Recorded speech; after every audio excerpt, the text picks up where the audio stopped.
All right. People got here a little bit late. Just give me a second. Do a couple quick editing. Hang tight for a minute.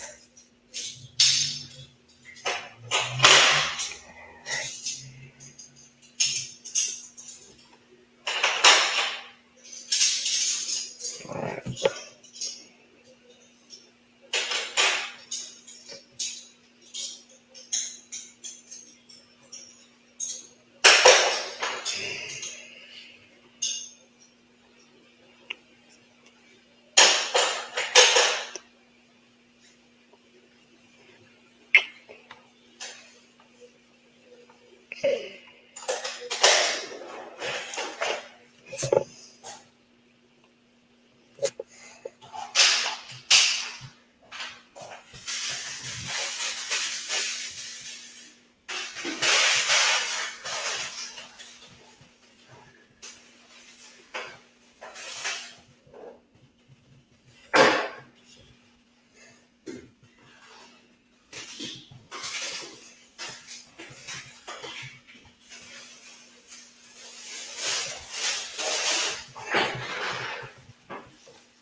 Doing some quick edits and I'm going to get started.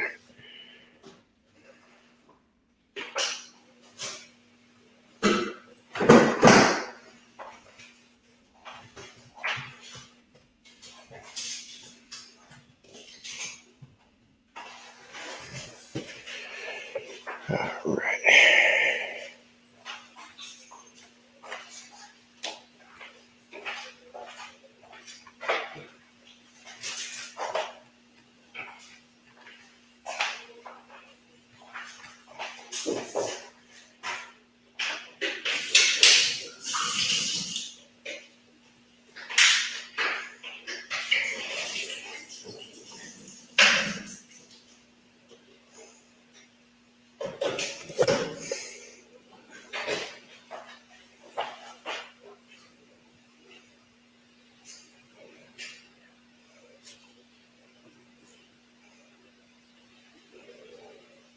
All right.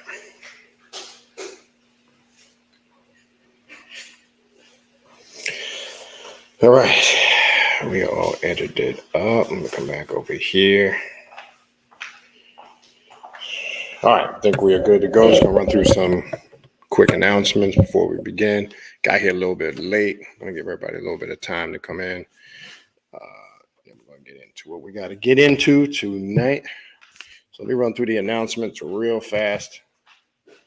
All right. So we are up and running. Hold on.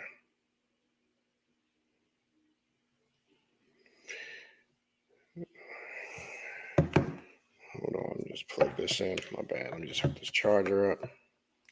There we go.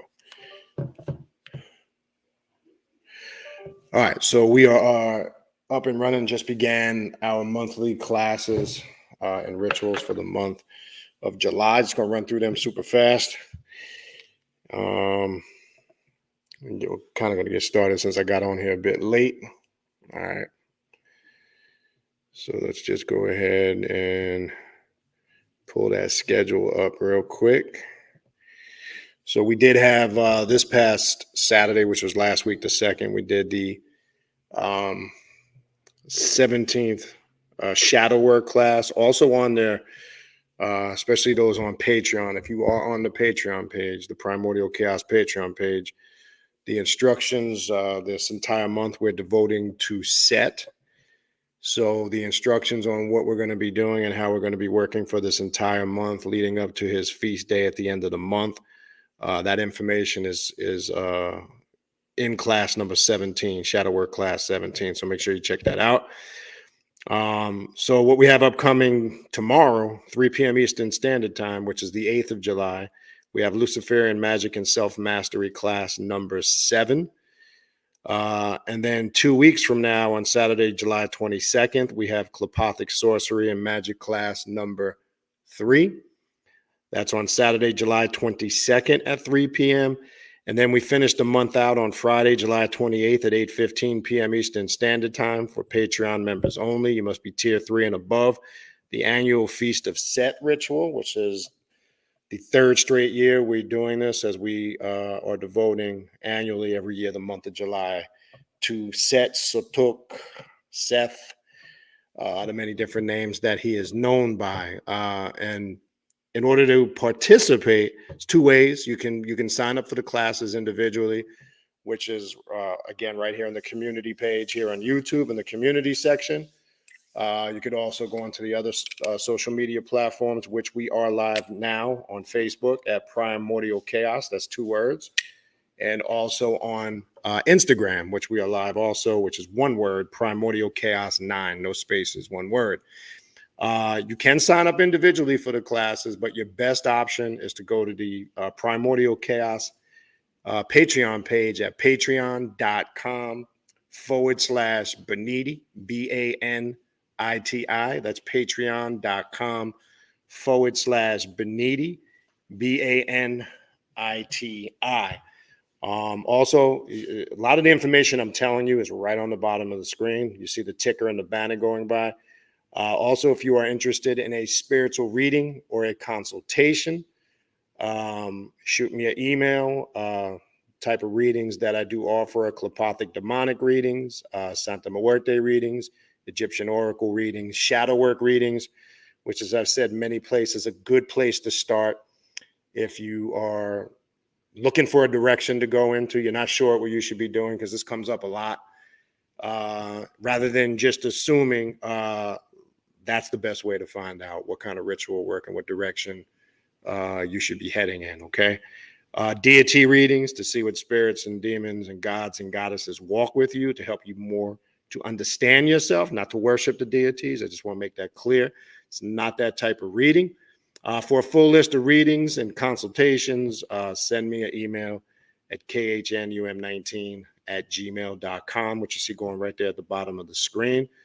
And I will send you the information needed for that. I'll get that over to you as soon as I can. Again, I encourage you to check out the Patreon page, patreon.com/Baniti, Baniti, to participate in the 3 private classes I do a month on there, and the group ritual we do at the end of the month. Tier 3 is the tier you want to join. That will give you access to all 3 classes that I do every month, and it'll give you access to the monthly ritual at the end of the month. All right. So that, in my opinion, is the way to go. Financially, it's a lot cheaper than signing up for the individual classes. If you want to sign up individually, again, the information is posted. Primordial Chaos 9 on Instagram, Primordial Chaos 2 words on Facebook, and right here in the community section on Primordial Chaos YouTube. And then last but not least, it's looking like the date for the conference pretty much set in stone. I will officially put the dates up, but more than likely, it is definitely looking like the weekend of the 19th to the 22nd. That's what we're gauging, but I'll put dates up shortly, but that's what it's looking like.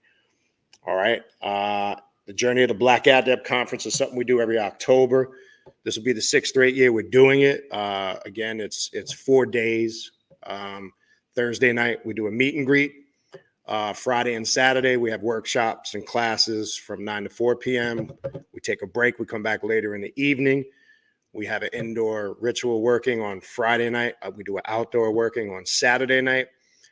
We finish up Sunday with a question and answer session from noon to 4 p.m. So it spans over the course of 4 days. It's a fun event. In addition to, you're going to learn a lot. You'll enjoy if you've never done group ritual working. And I always encourage people to have a taste of both. Obviously, your personal work and your solo work is your most important work, but you should have that experience for both. Even in ritual work, though, there is personal experience there too, even in the collective work. Okay. So we always put something together really good each year, and we're working on finishing that now. All right. So that's pretty much kind of give you the quick version of, wanted to run through the announcements quick. Apologize for getting on a little late. Got a little tied up doing a few things. So let's get into it. So what we're going to do tonight, as I mentioned in last week, we're going to do a book review tonight. Live book review. We'll talk about a bunch of different things. Again, as I mentioned to you guys last week, I was very appreciative that Asenath Mason reached out to me and asked me would I mind doing a book review on my YouTube channel of a new book, and I said absolutely, would love to. Didn't even have to really ask. So I'm very honored and happy to do this, and obviously being a high priest in the Temple of the Ascendant Flame and a proud member of the Temple of the Ascendant Flame, it was a no-brainer. And then obviously she, as I mentioned to you guys, she sent this book directly to me from the publisher, which is out now, available, like we mentioned last week, Nephilium Press. The book is $60. I know somebody posted it last week. If somebody wants to, if they could be so kind, maybe one of the moderators paste the link to the site, Nephilium Press. Put it in the chat for me, please, somebody. And I would encourage you guys, after we go through this book, you're going to want this book. And I'm not just saying that because I'm in the temple, and I'm not just saying that because Asenath Mason authored it. I'm saying that because the information and the work, or the body of work in here, speaks for itself. So let's go through, describe the book a little bit, the cost and the price, and it's well worth it. It is a hardbound book, hardcover, as you can see, good quality. It does have a marker that's attached to it. So I'm going to go through the specifics of the book literally before we get into the book.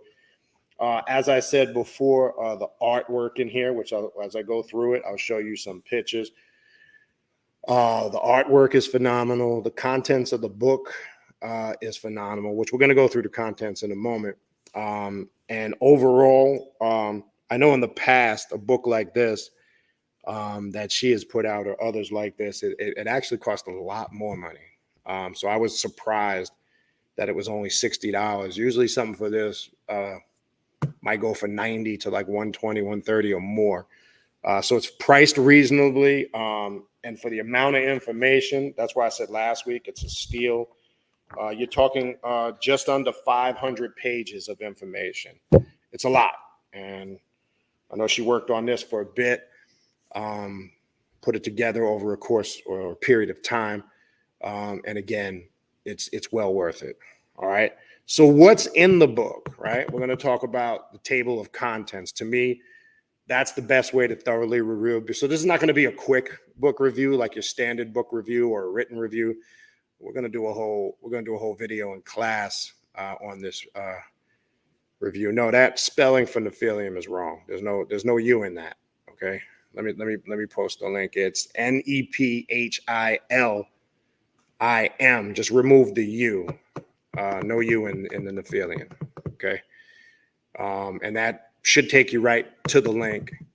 And that's pretty much the best place to get her work now, because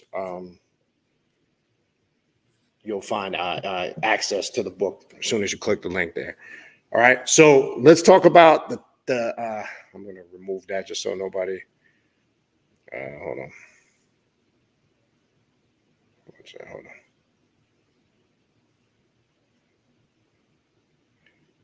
No, we're not going to do that. Okay. Let me just remove that. I just don't want nobody to see that. All right. Yeah, again, let's make sure we hold on.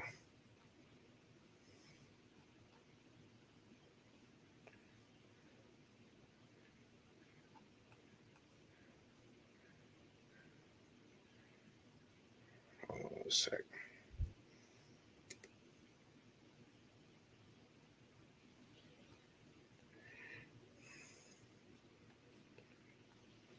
Just need to take that off because I don't want nobody to see the. Hold on. sec.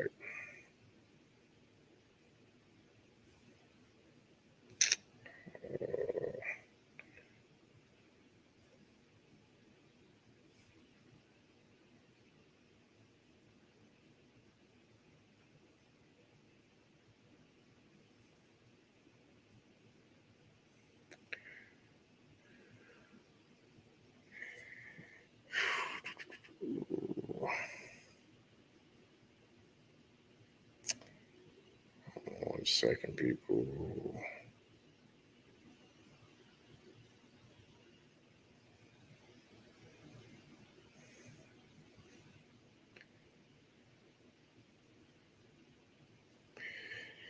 Damn.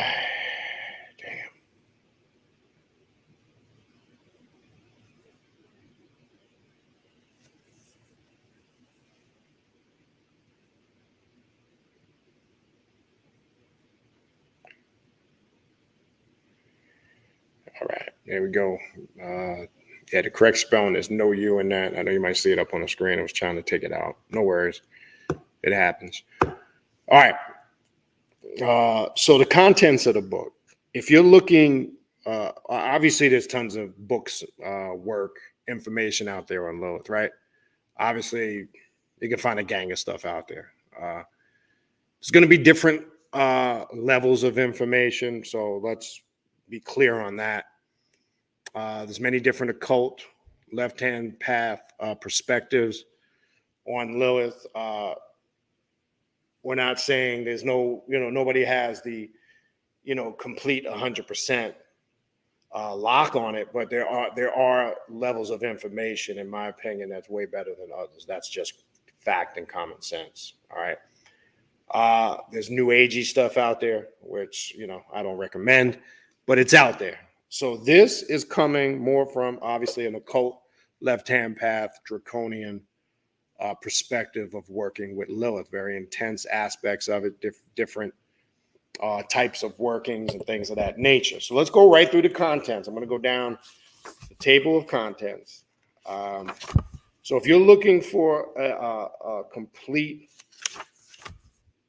grimoire that puts it all together, the information that you're looking for, all the hidden gnosis that you're trying to find out about Lilith, and then obviously ritual work. But as I mentioned to you, when I get to it, there's one section I think is great. It's towards the end of the book. It's the very last section. So there's 15 different sections in here, or chapters, if you want to call it.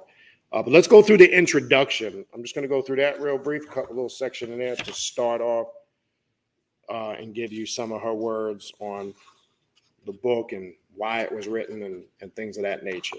All right.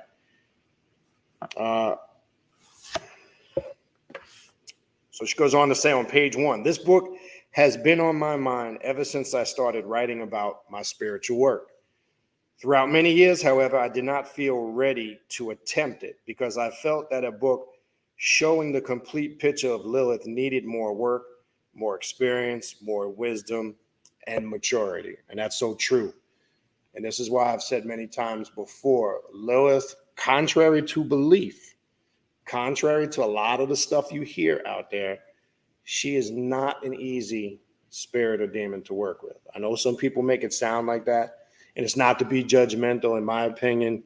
I think some people get confused and really think that they're working with Lilith, but sometimes I can pretty much sense that's not the case. And again, that's not being judgmental, but it's calling it for what it is. And you have to come correct when you're working with Lilith, right?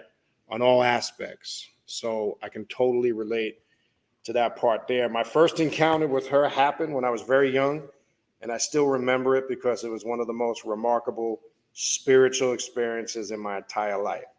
She came to me in a dream, half woman, half serpent, disturbing, but beautiful. Behind her was a huge red moon that looked like nothing I had ever seen before. She spoke to me and laid a kiss on my forehead, saying, "Call me when the moon is up the following night." At that time, this was completely abstract and confusing for me because I did not know anything about magic and was generally skeptic about the whole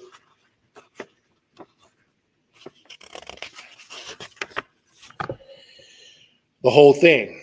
And she spoke her message. I asked, "Who are you?" And she only laughed and said that I would know that before the sun set the next day.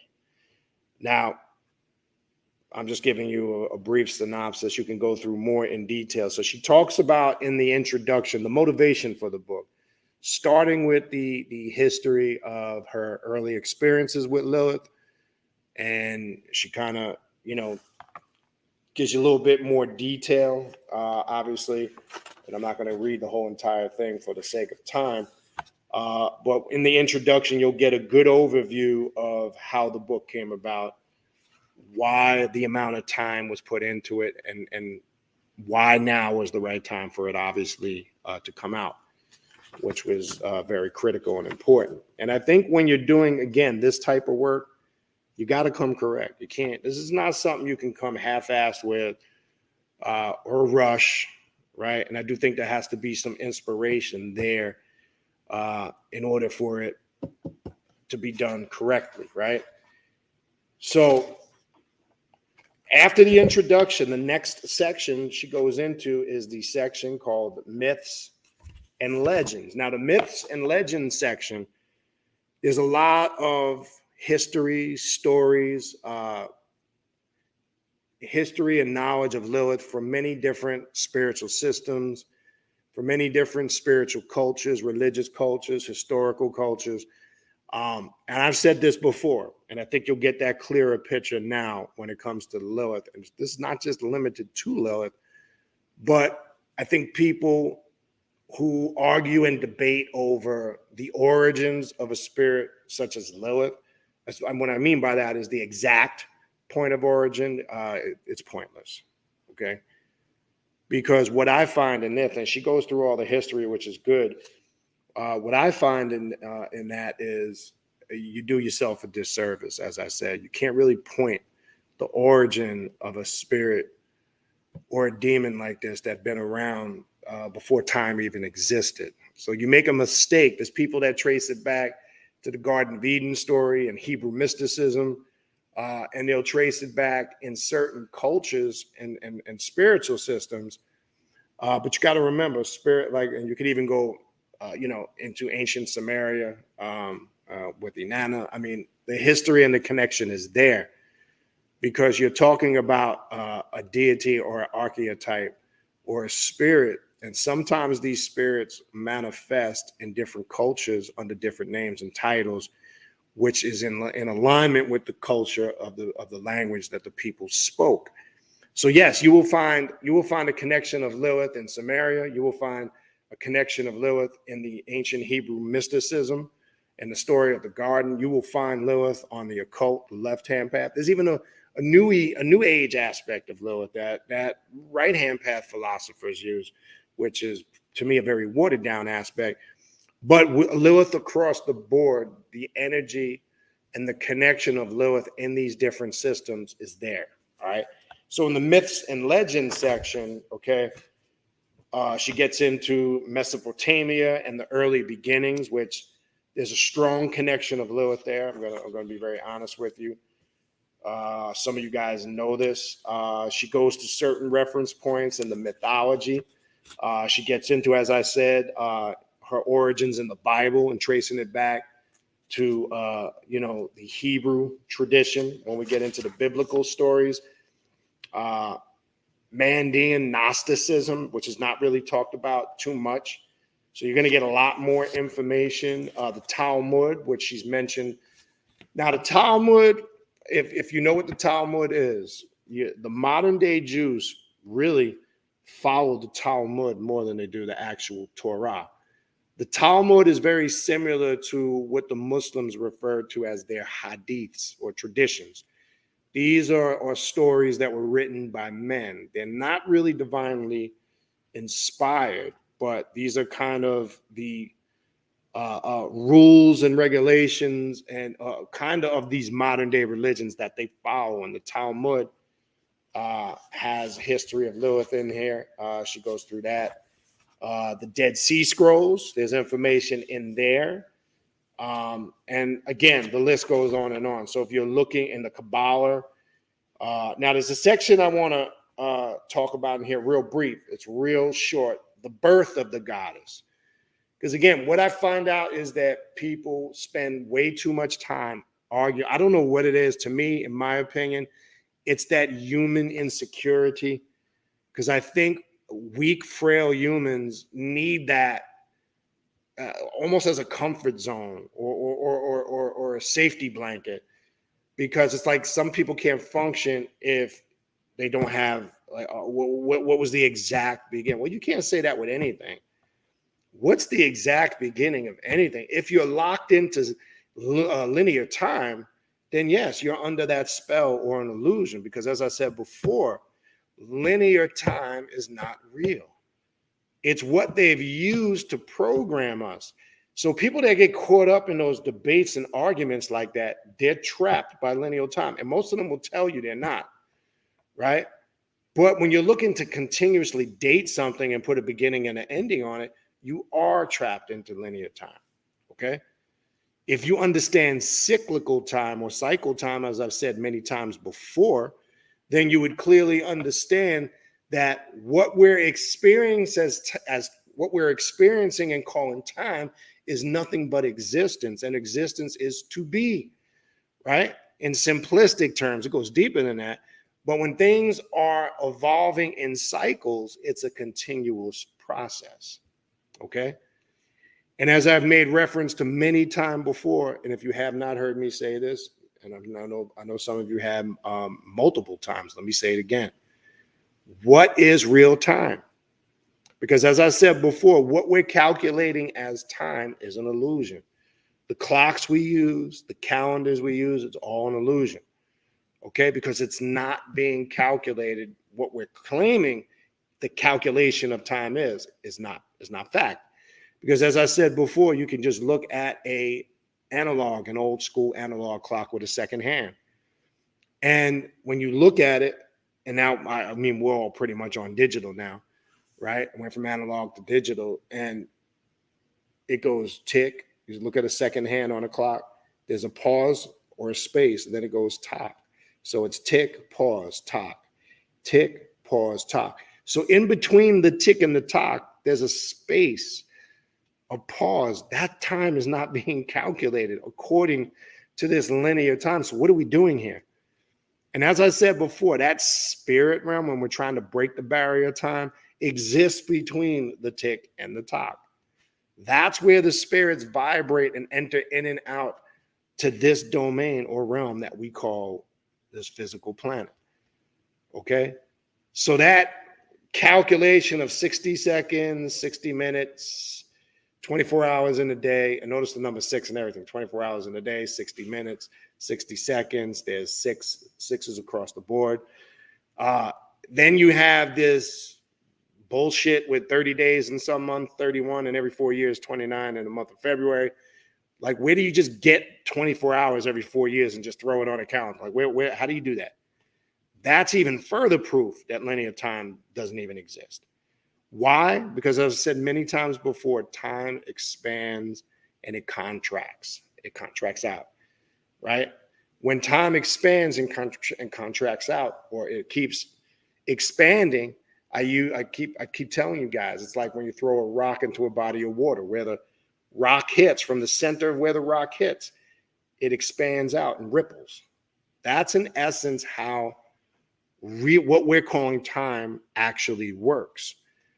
So when we're trying to put a time frame on something, again, what are we doing? Or what is it we should not be doing?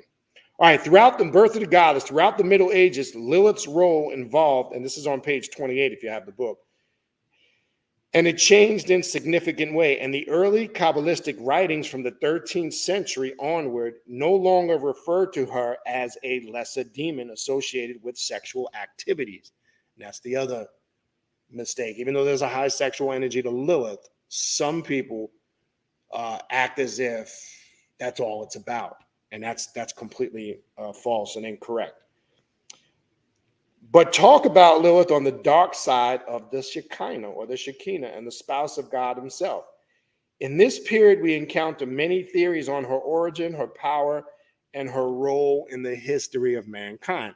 So we're going to look at this real quick from a more very vast perspective, not from one particular aspect. Okay? One of these theories presents Lilith as being created before Adam on the fifth day of creation, explaining that she was the living creature with whose swarms God filled the waters. A less favorable version shows her as created together with Adam. But while God made Adam out of the clean earth, Lilith was made from the filth and impure sediments of the earth. Still, another idea was that at the moment of creation, Lilith was an already existing soul. And I'm more in alignment with that one there. Okay, because that theory, right, or that concept goes beyond religion. I don't trace Lilith's origin back to the origins of Adam. Or let me say this.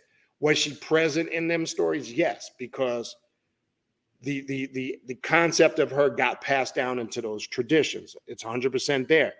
But I don't stop there is what I'm saying. Some people make the mistake and they stop there and they wrongly say that this was her beginnings. No, I'm in alliance with what Asenath Mason put right there, that idea that she put in here, that she existed, as you heard me say that before what we know as territory creation or earthly creation even was took shape and form.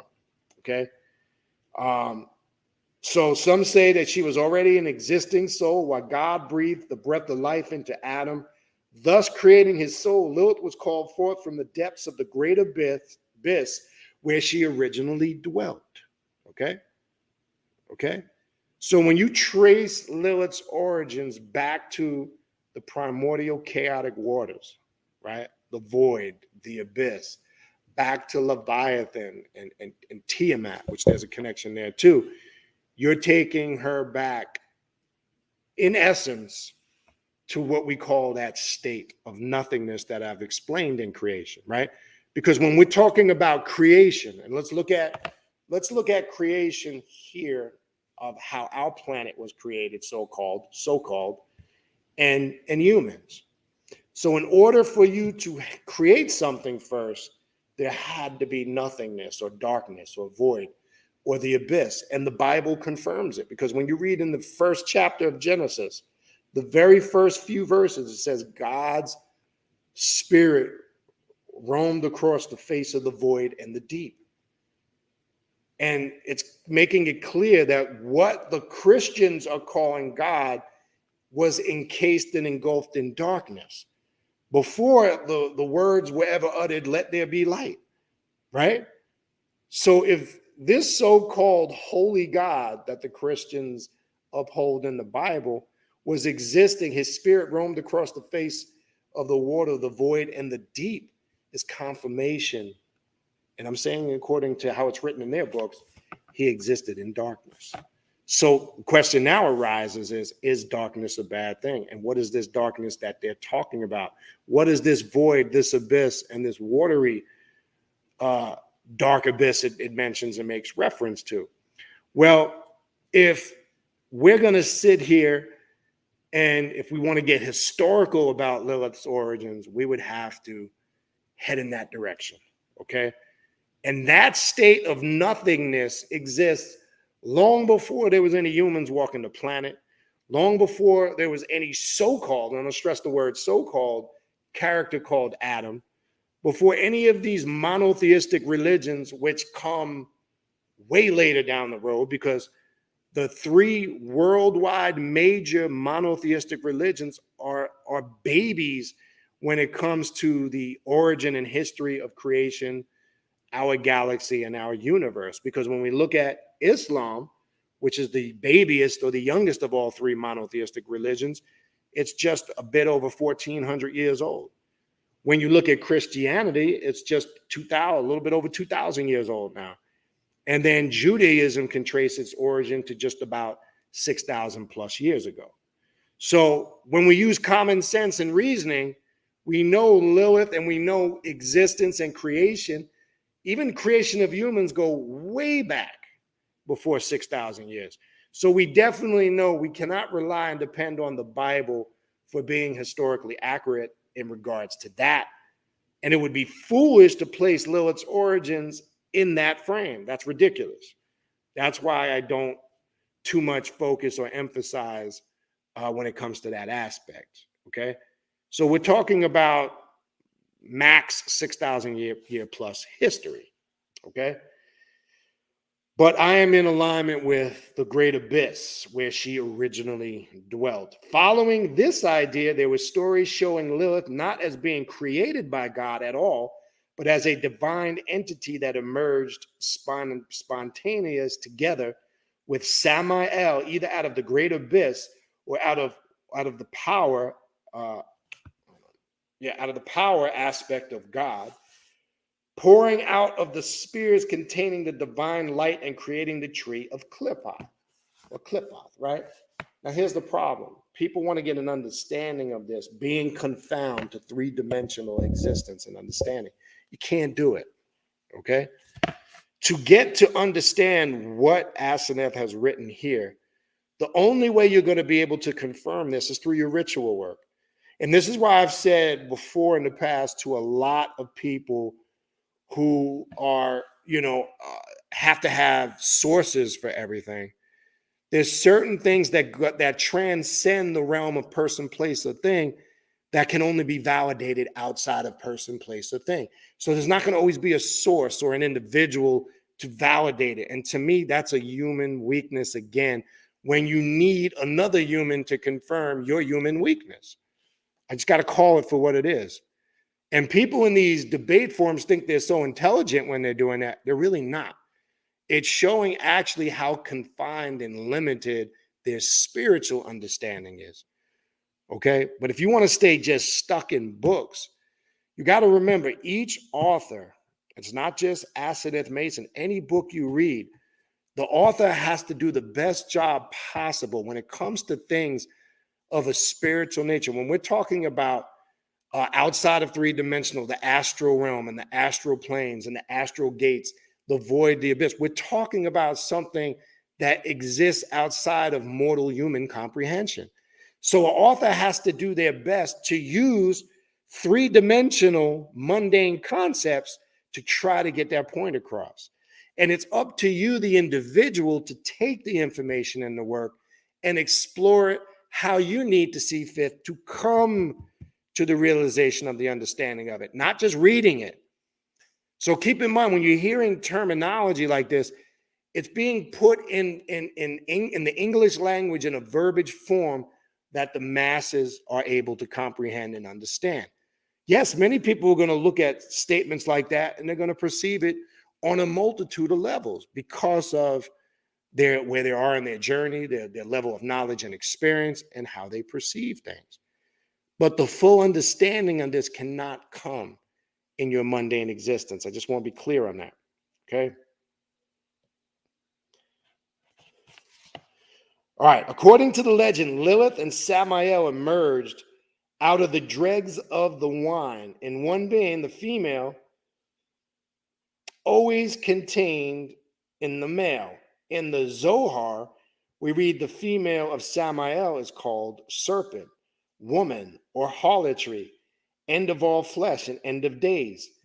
Some Kabbalistic writings even go so far as to claim that Lilith actually is the Clippoth. Now, I could see why some people say that, because when you get to that 10th to 11th cliff, where you talk about the Sitra Achra being transitioned into the void and the abyss, some will say it's Lilith that pulls the initiate into the void and the abyss. And I've said this before from my own personal work and experience. And this is, again, I'm making that clear. I'm not telling you guys to accept this, but as I've said before, why you always hear me say that Lilith is not an easy deity or spirit to connect with, contrary to belief, I find she is very picky and finicky who she chooses to work with. I don't care what anybody says. I do look, everybody, you got to remember, these are subjective experiences. So anybody that says they're working with something or somebody, I do believe to some degree that they're having some type of subjective experience, 100%.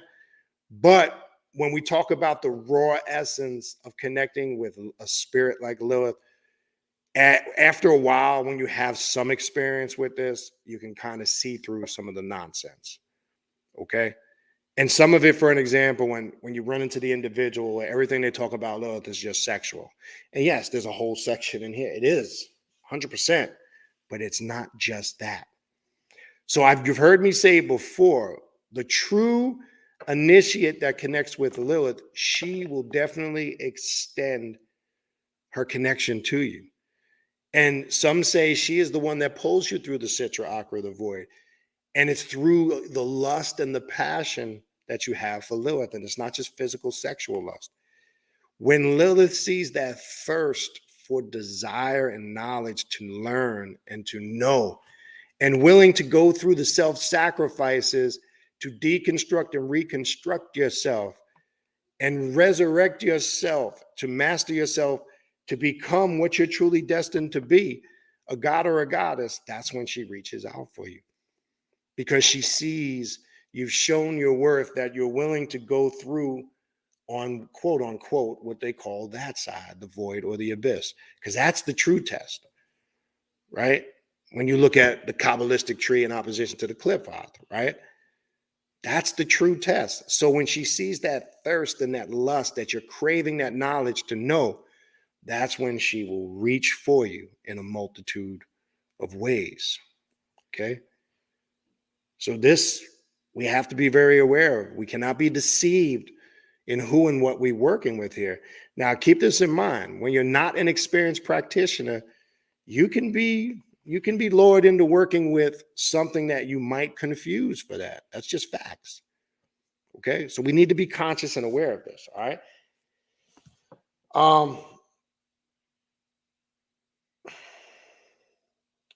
Because when the first light appeared on the day of creation, it became hidden, and holiness became surrounded by a husk of evil.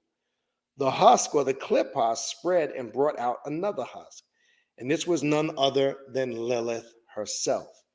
This led to many other theories proposed by numerous Kabbalists who expanded and developed the Lilith myth from the Zohar. Now, if you're not familiar with the Zohar, you can get a copy of it. And again, this is another book dealing with the Kabbalah and the Hebrew mysteries. Okay, and I would encourage you to get one with the Hebrew translation. And some you can just they're in complete Hebrew. They have some in English, and then they have some with both.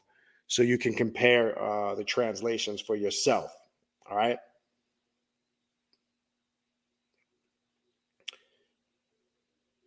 Offering their own interpretation, some of them will be discussed here. For others, I recommend referring to the original source literature. But anyway, just to give you an idea, the myths and legends section goes into an extensive history of Lilith on all angles: Mesopotamia, Samaria, the Kabbalah, the Clip. I mean, you name it. And this is, again, what makes this book different, in my opinion, where there's books out there on Lilith, but it might be focusing on specific aspects. This is taking you from point A to point Z. All right. So the next the next section question is the queen of the Sitra Akra, right? And I'm just going to take a little excerpt from each one, brief, build on it, and keep moving. So the third section starts on page 37, and the Sitra Akra, which is important in understanding, especially if you're working with the clip path, right?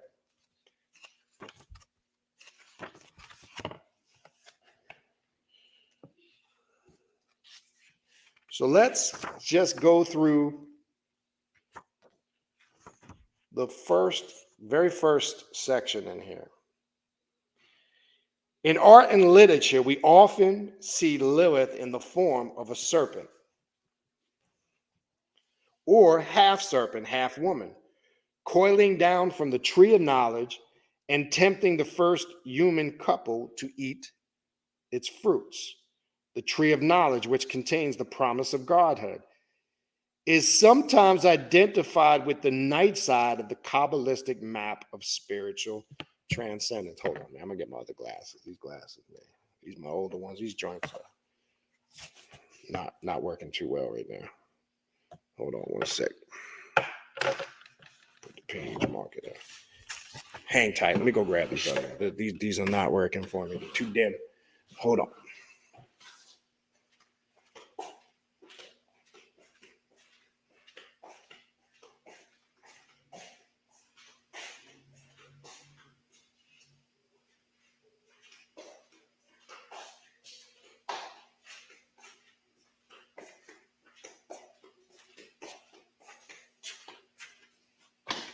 All right, cool. These will work better. All right, much better.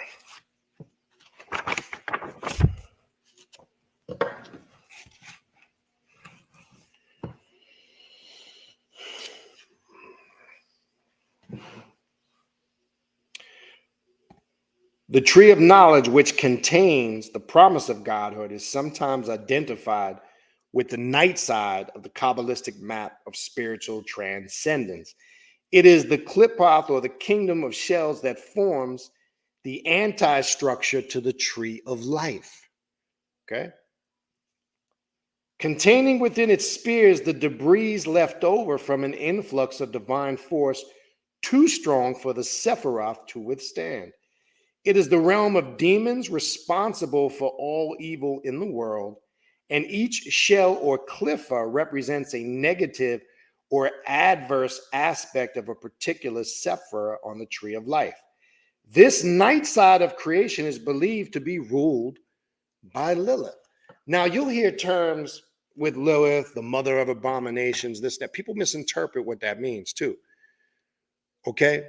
When they say she's the mother of abominations and perversions and this and that, because when we talk about the other side of the tree, what they call the tree of life in the Kabbalistic tree, you're getting the antithesis or the opposite. And it also destroys the false illusions, the self-indoctrination, and the doctrination from external sources that we've been programmed with, the lies. She is the destroyer of all lies. So when you hear these terms, abomination, they say, well, that don't sound too pleasant. I don't get it. Why would somebody want to connect with something like that?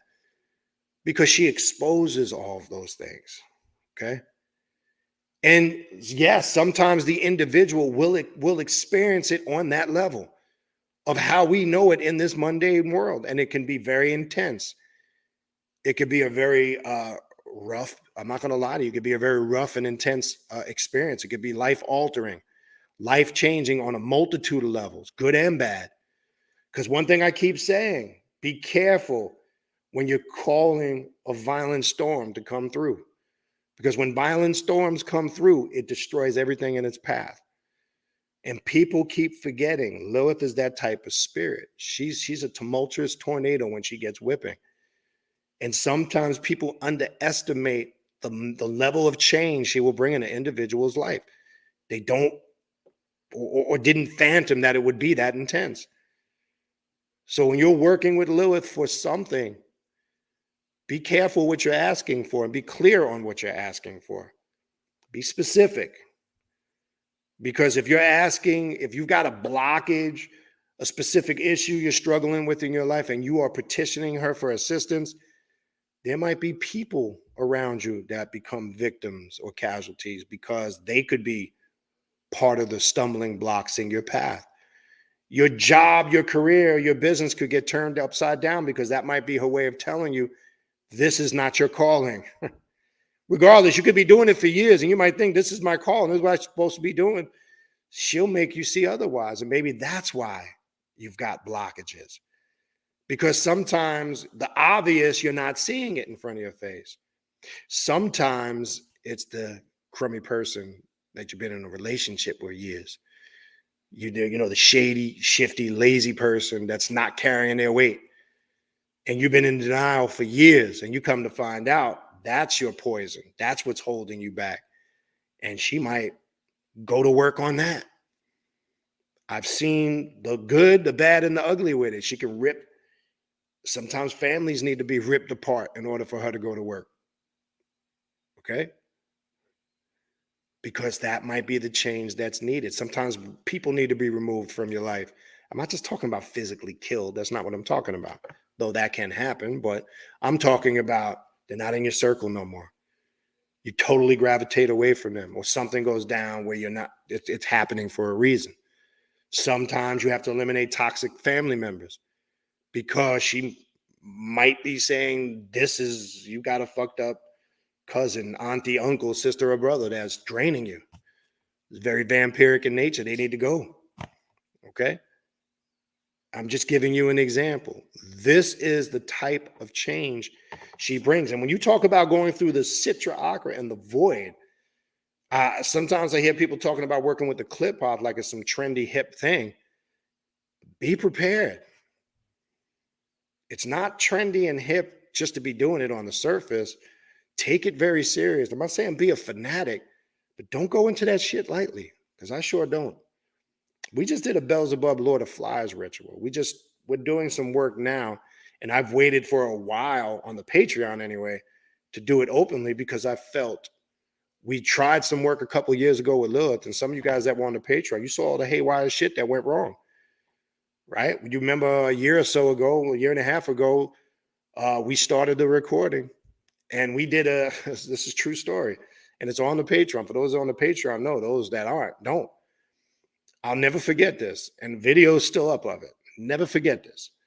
One of the first times we tried, and it was my fault because I was sensing reservation and hesitation, and I was getting communication from her like, don't do it. And I kind of misread it wrong, and I went ahead and we decided to do a working as a group with Lilith. And in the middle of doing this, part of the ritual was a visualization entering her cave or her sacred temple. And everything was fine until we got in the temple. Power on what we were using went off. We didn't get anything captured. Didn't know this till afterwards. And when we go back and watch the recording, just bizarre shit there. That just gap and no explanation of how this happened. So I'm explaining this the next day, or it might be 2 days after. I go on to the Patreon and I record a video, and this is still on the Patreon right now as I speak. And I'm sitting in my office, and I'll never forget this. So I'm explaining to give people an explanation of what happened, because those that weren't there, that wanted the recording, and this was her way of saying it wasn't the time. She didn't want it done. So I'm explaining all this because I get this clear message afterwards. And as I'm explaining this, and I'm on Patreon, and I'm actually live recording this. And now this is daytime. I hear this like almost like if you remember when you were kids, and you take your nails and you pull them down a chalkboard. You know how very that sound gets your attention. It's just gives you the it just makes my hair stand up. So I'm hearing like that type of sound, and I'm hearing something at the door. Okay. Now we've got lizards and decent size iguanas here. Don't get me wrong. We have them. Now my office isn't by any body of water. Okay. I just want to make that clear. You can't find a body of water, a canal, or a lake anywhere nearby. Okay. So I'm hearing this screeching at the door, and I go to the door and I pull the blinds. I don't know. It almost looked like a Komodo dragon. I don't know what the fuck it was, but I filmed it, and you'll see it on the Patreon. It definitely wasn't an alligator, but it was the size of a like a small alligator. It was that big. The thing was fucking huge. Don't know where it came from. I filmed it. You see how big this fucking thing is, and have no idea how it got there. Wasn't trying to go outside and mess with it, but when I looked at it, I mean, and again, this is my personal experience. I heard Lilith's voice communicating. It was her reptilian aspect of her manifesting, confirming that everything that happened the day before and what we were discussing at the moment while I was recording, that wasn't to happen. Okay. Because, and again, this is not to be judgmental. She made it clear to me there were people there in the moment that just wouldn't have been, it wasn't the right thing to do in the moment. So that was my fault. And that was her way of letting me know. And I know that experience, and you see I capture it, wasn't going to go out there because that thing is big as shit. If you see the video of it, don't know where it came from, how it got there, and then just disappeared. I'm trying to look out the door, see where it goes. I don't know where that thing went, But that was our confirmation and communication from spirit that it's nothing to play with. Okay. It's nothing to play with. And my connection with Lilith, as I mentioned to you guys before, is a very vampiric, reptilian type of connection. Okay. And it's different masks, which we'll get to that in the last section. All right. So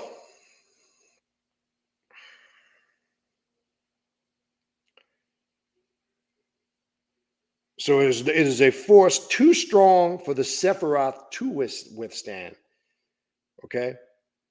It is believed to be ruled by Lilith, the queen of the night, and her own consort, Samael, together corresponding to the act of creation in the form of illegitimate sexuality, which is representing exploring your sexuality to the fullest, right? Which most people don't do.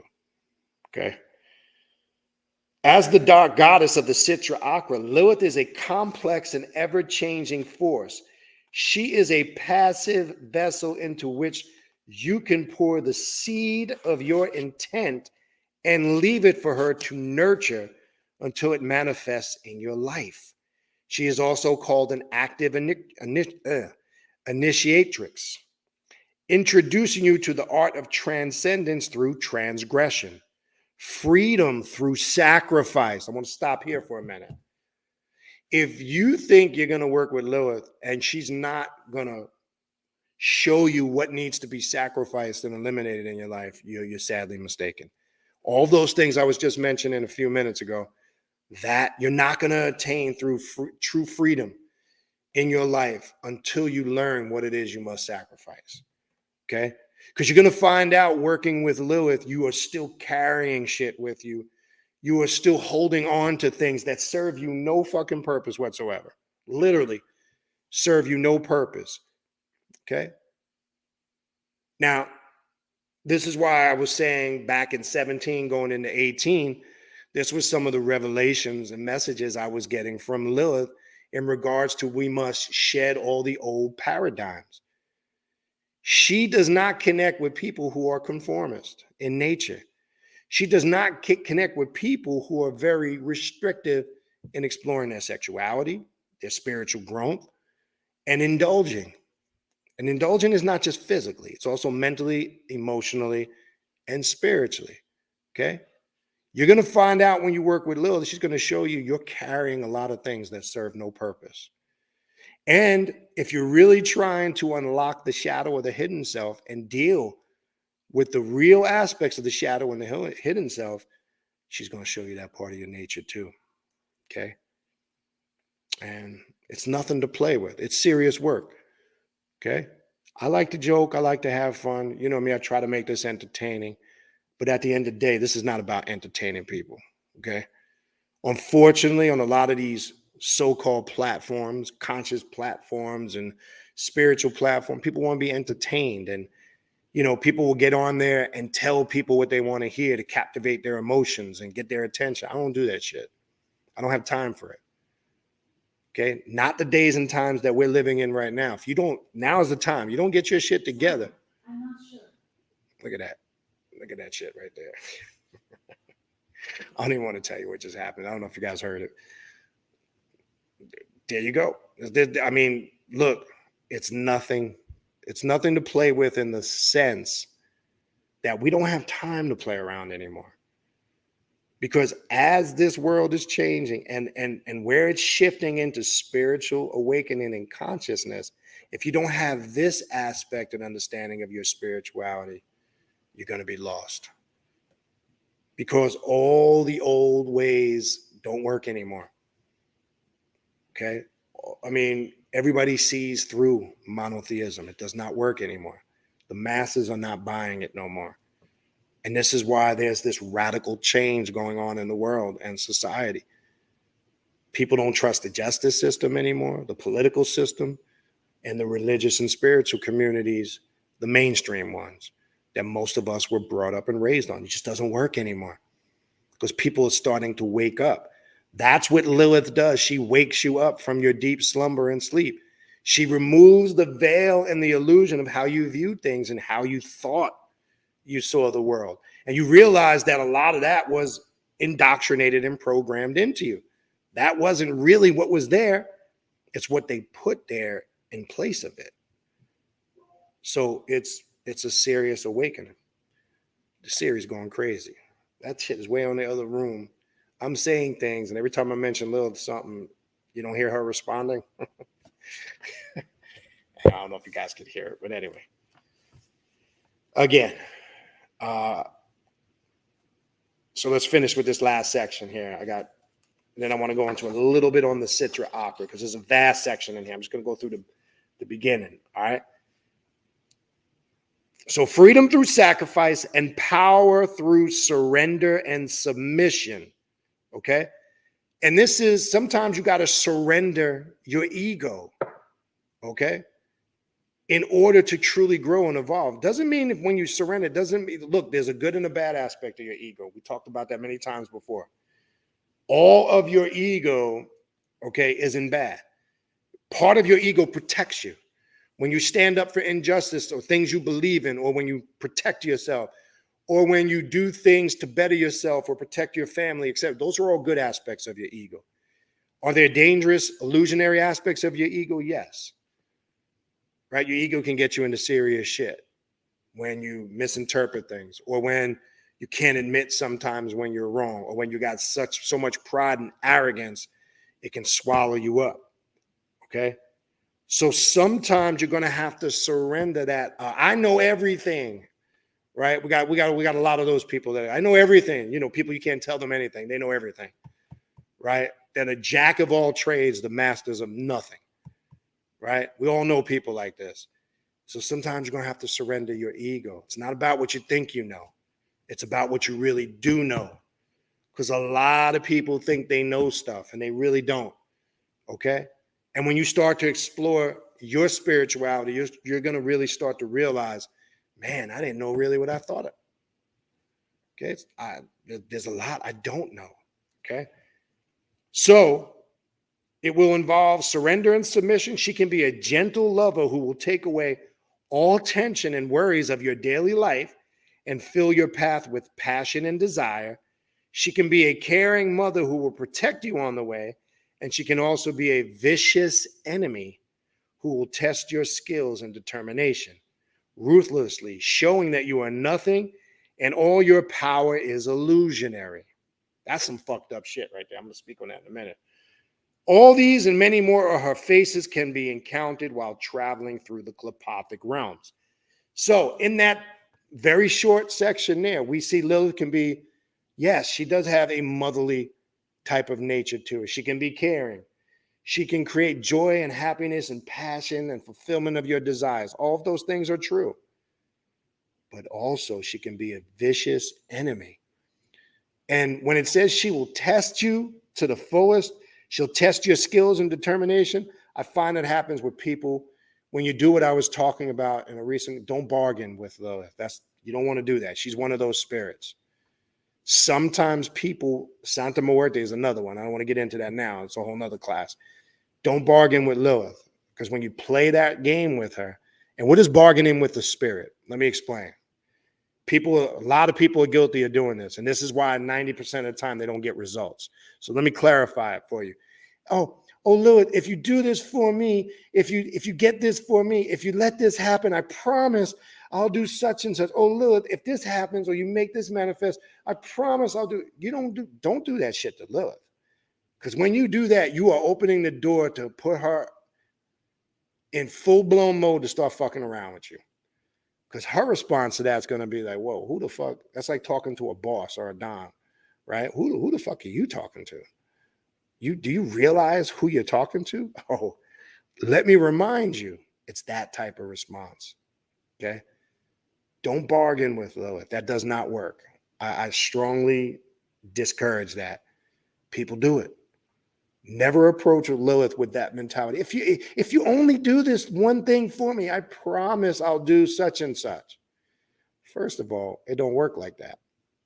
If you're establishing a relationship to walk side by side with them, okay, you walk with the spirit. You don't walk behind it. You don't walk in front of it. Because when you embody what the spirit is, you and the spirit, that's when you become one. So it's not about worshiping or being inferior, but when you create that separation, she will remind you. Oh, you don't understand who you are? Let me remind you. And you don't understand who I am? Let me remind you. She's that type of spirit. Okay? So don't bargain with her. Okay? And then the last section I want to run through in here real quick, just a little quick snippet. The Citra Akra. Queen of the Citra Akra. Okay? The Citra Akra, or the other side, is another term for the tree of the Qliphoth, the dark demonic anti-structure to the Kabbalistic tree of life. All right, we hear this term a lot. Different breakdowns, very similar to what was just broken down there. Okay.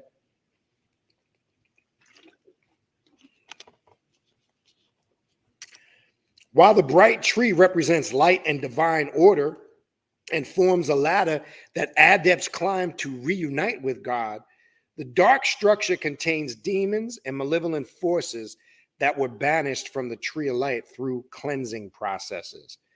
The Sephiroth includes 10 realms to reflect the perfect essence of God. Now, I just want to be clear. We're using a term, God. When you hear God or goddess, especially God, do not correlate it to the monotheistic concept of God, the spook concept of God, the old man sitting in the sky. That's not what it's referring to. God is a self-perfected divine being that you are destined and have the ability to become, he or she. So you're trying to tap into your true potential when you're working with the Qliphoth, right? When you're going through the Citra Akra, you're tapping into the divine.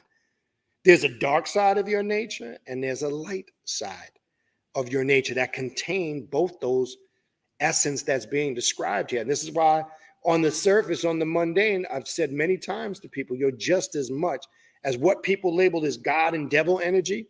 You're an equal amount of both. Both are needed in order to manifest and become who you truly are. So when you're journeying through the Sephiroth and the Kabbalistic tree and the Qliphoth, you're exploring both sides of your nature. That's all it is. Well, I make it sound simple. It's more than that, but in simplistic terms, you're exploring in depth the light side of your nature and the deep dark side of your nature and your existence. Because all of the things you encounter there are a manifestation or a sum total manifestation of everything that resides within you.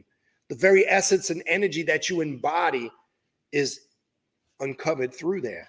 And when you're going through the different clips and you're entering, whether it's the Dark Throne, which we just did with Beelzebub of Gagael, where you're entering these different clips, or you're working through the tunnels, you're going into the inner depths and recesses of your subconscious mind. You're exploring every aspect of your subjective realms, where everything that you created and have the ability to connect with exists. Demons, monsters, gods, fairies, whatever, anything that your mind can conceive or create a thought from is what you created and exists there. And now you're tapping into the ability to explore it. And there's no boundaries to it. There's no beginning. There's no end. There's no starting point, ending point. It's not gauged or measured by anything. It's infinite. Okay? This is the route that we go. Okay? All right, so let's continue.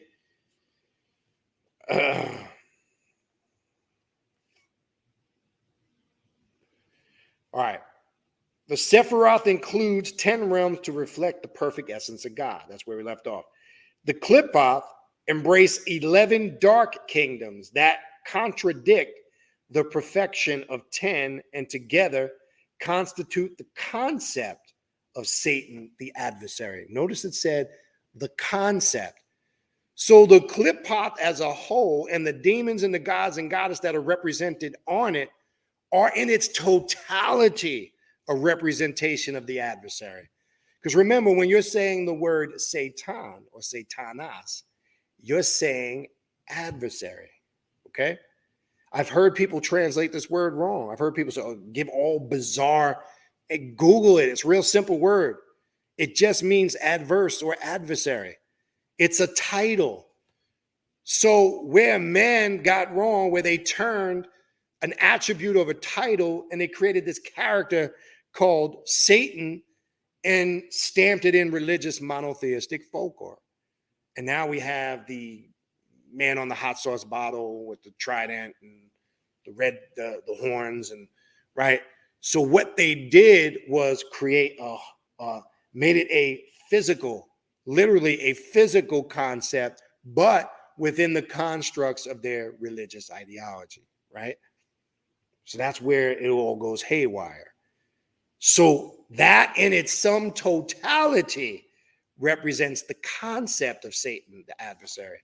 And that's why there's many masks of the adversary in many different forms known. It could be Lucifer, it could be Satanas, it could be Beelzebub, it could be Belial, it could be Samael, it could be any of these things. Okay? Because these are different aspects and manifestations of the adversary. Okay? Its alternative names and titles include the tree of death, the tree of nightside, the shells or husks, or simply the dark tree. Both trees are connected through the abyss. Okay, so keep that in mind. Now, when you study this, okay, it's not just the cliff, the Kabbalistic tree is connected to the abyss too. But the problem is light-siders and right-hand path philosophers only want to focus on the lighter side, but you can't. You can't. In order to be conscious of light means what? That you are aware of darkness, whether you're conscious of it or not. You wouldn't be able to separate the two. Okay? So when somebody says come into the light, they're very conscious of the darkness. And they don't understand the darkness, because really, there's really no such thing as dark or light when you understand what real light is. And that's why Lucifer, in his form of the adversary, embodies light and darkness simultaneously. Because when you combine light and darkness together, you have nothing but pure intellect. Okay? Now, the question is, even when you look at photos from outer space where you see the earth engulfed in what appears to be darkness, are things really in darkness? Not the darkness that we learn on the surface. Okay? But that darkness, that abyss where true light manifests from, encases everything in existence. Okay? So you can't just look at the Kabbalistic tree and its connection to the abyss and stop there. You must also go to the other side and see its other connection. Okay?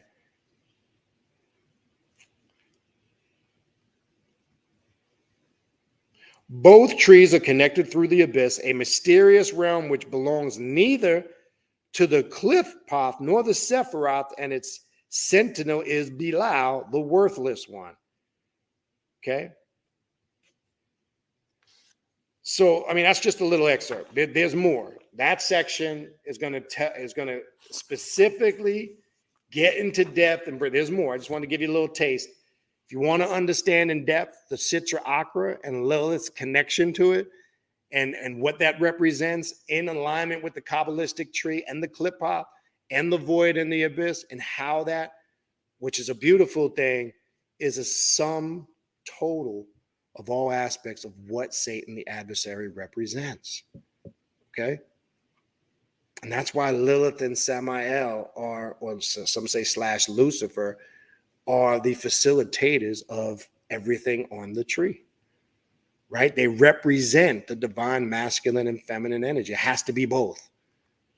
There has to be both. You can't have one without the other. There's a divine masculine principle we all have and a divine feminine. And as I've said many times before, the divine feminine principle on this other side of the void and the abyss is what energy-wise is much more masculine and aggressive in nature than one would think. To me, it's the female energy, the divine demonic feminine energy on that side that is more warrior-like and aggressive than the male. And Lilith in that form and aspect is a destroyer. And I can't even put it into words. A complete annihilator and a destroyer. All right. The next section is the dark initiatrix. Right. And I'm just going to run through that real quick. That's on page 57. Okay. Now, there's no more powerful initiation than a self-initiation. Okay.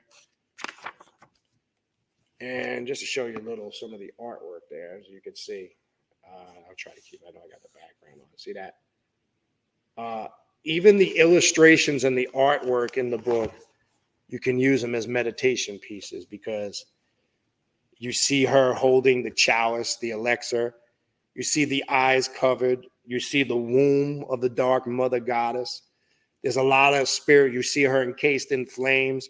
There's a lot of symbolism in that picture alone that I can meditate on and just do a ritualistic meditation and pull from that to awaken my consciousness. Because that picture alone speaks on many of her manifestations and what she represents, right? As the dark initiatrix, right?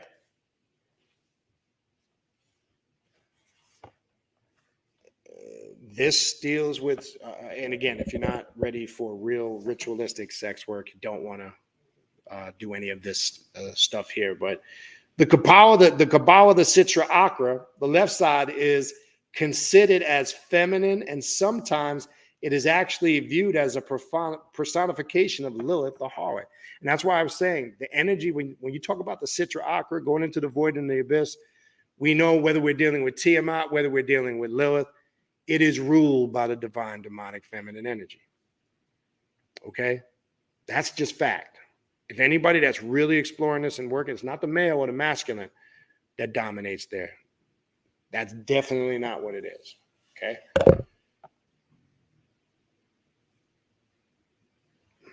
The left side of the Kabbalistic tree of life is also feminine and is called the pillar of severity.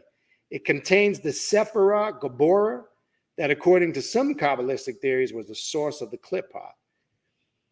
In Tantrism, the left side of the human body is feminine and contains the lunar current, while the right side is masculine and contains the solar flow of energy, the Pingala.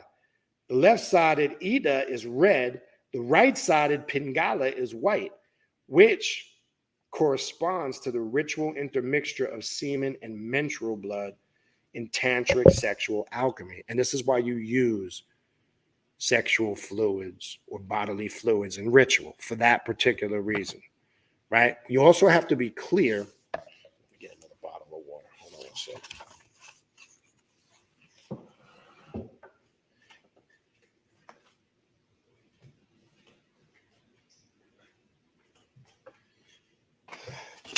All right, we also have to be clear.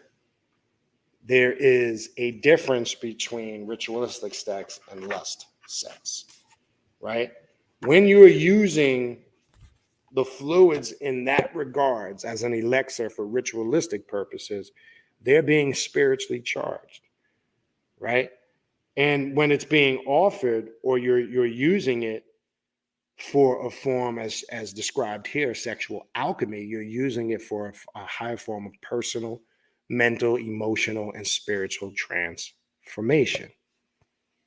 And this is why I've said many times before, be careful of who you mix fluids with, because there could be dangers in that. If it's the wrong person, you could be attracting and taking energies that you may not really want to receive, and vice versa. And it goes even further than that, okay? In right-hand path rituals, a clothed woman representing the power of Shakti is seated to the right of the male adept, and rites of the left-hand path, a partially naked woman is seated to the left of the male initiate. The sinister current of the dark lunar femininity is viewed as negative, and the sexual rites of the left-hand path are performed in accordance with the phases of the female lunar cycle. So there's a connection to the moon. There's a connection to the female menstrual cycle and those phases, and there's a reason for that. Because the menstrual cycle of the female and the cycle of the moon is in accordance with those cycles. Usually you're timing or doing specific rituals. And I'm not talking more like New Age, like waning and waxing. I'm not talking just about that. That's not what I'm talking about. Because at certain phases, the power and the energy of the female, who really is the conductor for the ritual, are heightened, and sometimes they can be weakened, right? So understanding that spiritual aspect is critical and important. Now, there's more in here. I'm just giving you a quick breakdown. In this section too, there's a section called Lilith the Malekuth, the Queen of the Night. There's a section called Gamael / Yesod, the harlot. Now, real quick, just a couple lines on that. The harlot is the feminine archetype associated with Gamliel, the obscene one, which is ruled by Lilith herself and her aspect connected with the initiatory sexuality. This is the path of Lilith that will make you explore a lot of your sexual energy you've been suppressing. And most people in reality, in their lifetime, don't fully explore it. Okay? And it has to be explored, yes, within reason, but you're going to have to cross certain boundaries. When I say certain boundaries, I'm not talking about forced, but there might be things there that you knowingly have been suppressing. And the only way you're going to be able to master those things is by indulging to a degree. Okay? While the first cliffa is thought to be the gate to the astral garden of wonders, pleasures, and fantasies, the second realm on the tree of the night is the garden itself. It is the first astral level, the dark counterpart of the Sephirah Yesod. And while the meaning of Yesod in the Kabbalah is foundation, the spear of Gamliel is called the obscene one, which implies impurity and perversion, especially of a sexual nature. All hidden and represented instincts and desires are brought here to the light of consciousness awakened by the harlot, the demonic personification of primal instincts, the reflection of all fantasies and desires and fears and inhibitions and taboos and suppressed urges. And you will be challenged on that. Not just always just saying literally that it will be carried out physically. Some will, but you will be tested on that because a lot of people have been fighting and suppressing that. Okay? A lot of people. So that, to give you a little example on that, it goes deeper. I mean, then it has a section on Samael / Had, the poison of God, or poisoners of El, as I like to say. And Samael is one of my patriarchal spirits. It goes through a bunch. It goes through all of the, without continuing to spend too much time on it, it goes through all, in the dark initiatrix, it goes through all of the Klipothic deities in detail. I mean, it continues on. It's a very detailed section. All right. Chapter 5 is the section on the divine feminine. Okay. Which speaks for itself. So such sections in here, and I'm kind of going to speed it up. It goes into a little bit more history of Lilith in popular culture. All right. It's got some good pictures also in here. The dark moon, there's a section in here on the dark moon connected to Lilith. And understanding the lunar cycle, the power of the moon. I know a lot of people say they work moon magic on lighter paths. Lilith rules and governs that lunar cycle. They have no idea. The white and black face of Lilith, all right? And I want to run through this real quick. Just read a couple lines from this. The white and black face of Lilith. This is chapter 5. In Libra Lilith, we find the description of two Liliths, or two faces of Lilith. One of them is white and beautiful, signifying her friendly and initiatory aspect. The other is black and threatening and represents the deadly qualities of the goddess. The same concept is found in Jewish folklore, and there are mentions of the two faces of Lilith in the Zohar as well. Okay. It gets a little bit deeper, but again, the symbolicism there really is talking about the darker side of your nature and we have a lighter or more tranquil or peaceful side of our nature, right? Your goal on this path, in order to master self and become a god or a goddess, you must have continuous harmony between your darker self and your lighter self. That's the goal, to put it in very simplistic terms. We're trying to obtain the right harmony in the formula that's needed for us. And that formula is going to vary because everybody is different. Okay? And you only understand how to even put together the right ingredients for that formula when you start to really understand yourself. Okay? All right. So let's continue through here. It's got, which there's an aspect of her work. We're here, the Red Goddess, a section on her as the Red Goddess. Some of you guys have done ritual workings with me, readings, and she's come through clearly, especially in shadow work readings for a lot of you guys over the years that have done readings as the Red Goddess. Okay. And it comes from many different readings. Different reasons. There's more history here in the connection with Lilith and Eve. So it gets into more spiritual aspects, the inner and the outer goddess.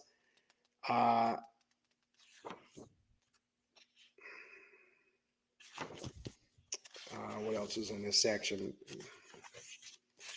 But you get the point. All right, so I'm going to breeze through these a little bit quick. The serpent-haired woman, it gets into the sexual alchemy of Lilith on page 109, which gets into a lot of information. Now, here's something interesting that people may or may not, to show you that Lilith, when it comes to sexual energy, is not just about lust and wasteful lust. All right, let me explain this here. And this stood out to me when I came across it. Lilith's sexual alchemy, rests on the convictions that by working with our sexuality, we can overcome our finite nature and transcend the limitations of the body. When you really understand the power of sexual energy and spiritual sexual work. Okay. For this reason, she is called the mother of abortions and despises the pure instinct of reproduction and the waste of sexual energies for the mere survival of the species. While natural for the man to procreate to provide continuation of the bloodline, which she is a substitute for immortality. Lilith teaches us to seek immortality itself, not through the reproduction of the flesh, but through spiritual transcending, transforming the biological impulse into metaphysical desire. Okay? And let me to even get further into the sexual energy part, let's go down on that same page 110 at the bottom, the last paragraph. As the initiatrix, Lilith awakens and liberates us from the bonds of personal taboos and inhibitions, prompting us to overcome the limitations of the flesh and to seek divinity in our own sexual potential. She lifts us in sexual ecstasy beyond the confines of the body into the womb of the divine feminine, where we are dissolved, transformed, and prepared to be divine. And we did a ritual going into the womb of the mother goddess Lilith. And the ritual was designed with that in mind. Okay? Because there is where you will attain real rebirth, regeneration, renewal, true resurrection of the real self. Okay? So you're seeing, yes, the sexual energy there, but you're also seeing the spiritual passion that powers it and gives it flame, and gives it its power. Okay. All right. And then chapter 6, right? I'm going to breeze through some of these. Tools and methods of work. Now, the very first line on page 115, the book is called The Rites of Lilith because it presents various methods and ideas on how to work with the goddess. And that basically sums up this chapter. But to give you an idea of what it goes into, so if you're looking for a good book of how to work with Lilith, here's your book. It's got sigil work, the primary sigil of Lilith. She shows you how to ease and work your way and prepare yourself to work with Lilith correctly. It's got invocations, evocations. Invocation and evocation are two different things. Make sure we're clear on that. It's not the same thing. It's got dream work in here, so it's showing you different methods: ritual work, sigil work, altar work, invocations, using evocations with Lilith, dream work, which I find Lilith is very, very strong, connecting through the power of dreams. Okay. And that's chapter 6. Chapter 7, she gets into what I called earlier, and I would only recommend you do this if you truly want to establish a lifelong relationship with Lilith. She has a section in chapter 7 called self-initiation. And the most powerful initiation, like I said earlier, that you can do is a self-initiation.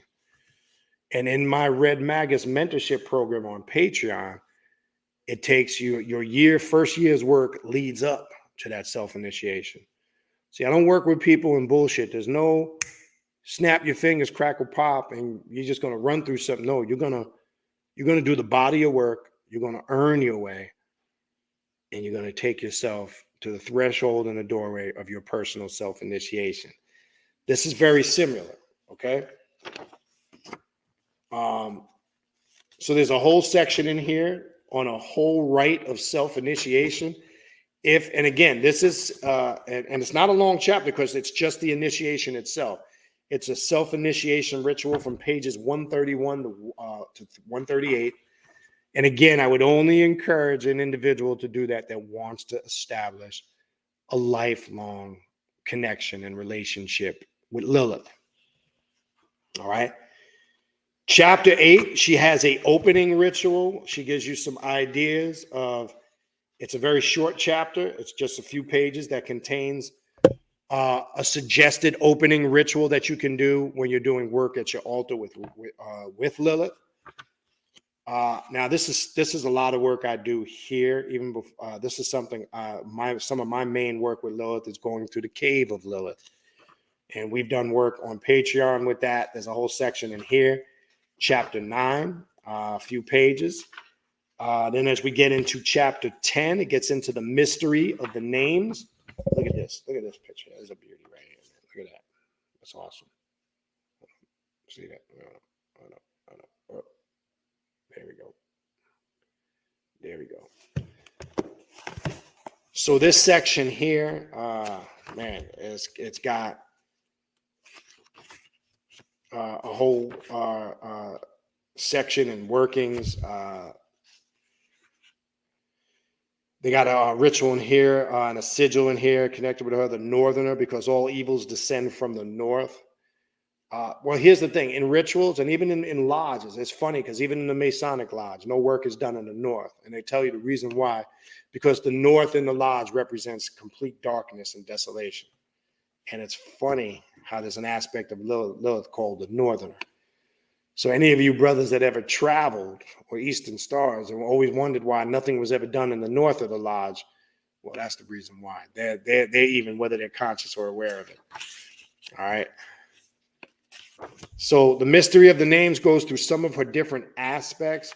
And then there's invocations to aspect her, to connect with her in those forms. Look at that. I mean, the artwork, okay, is just off the chain, man.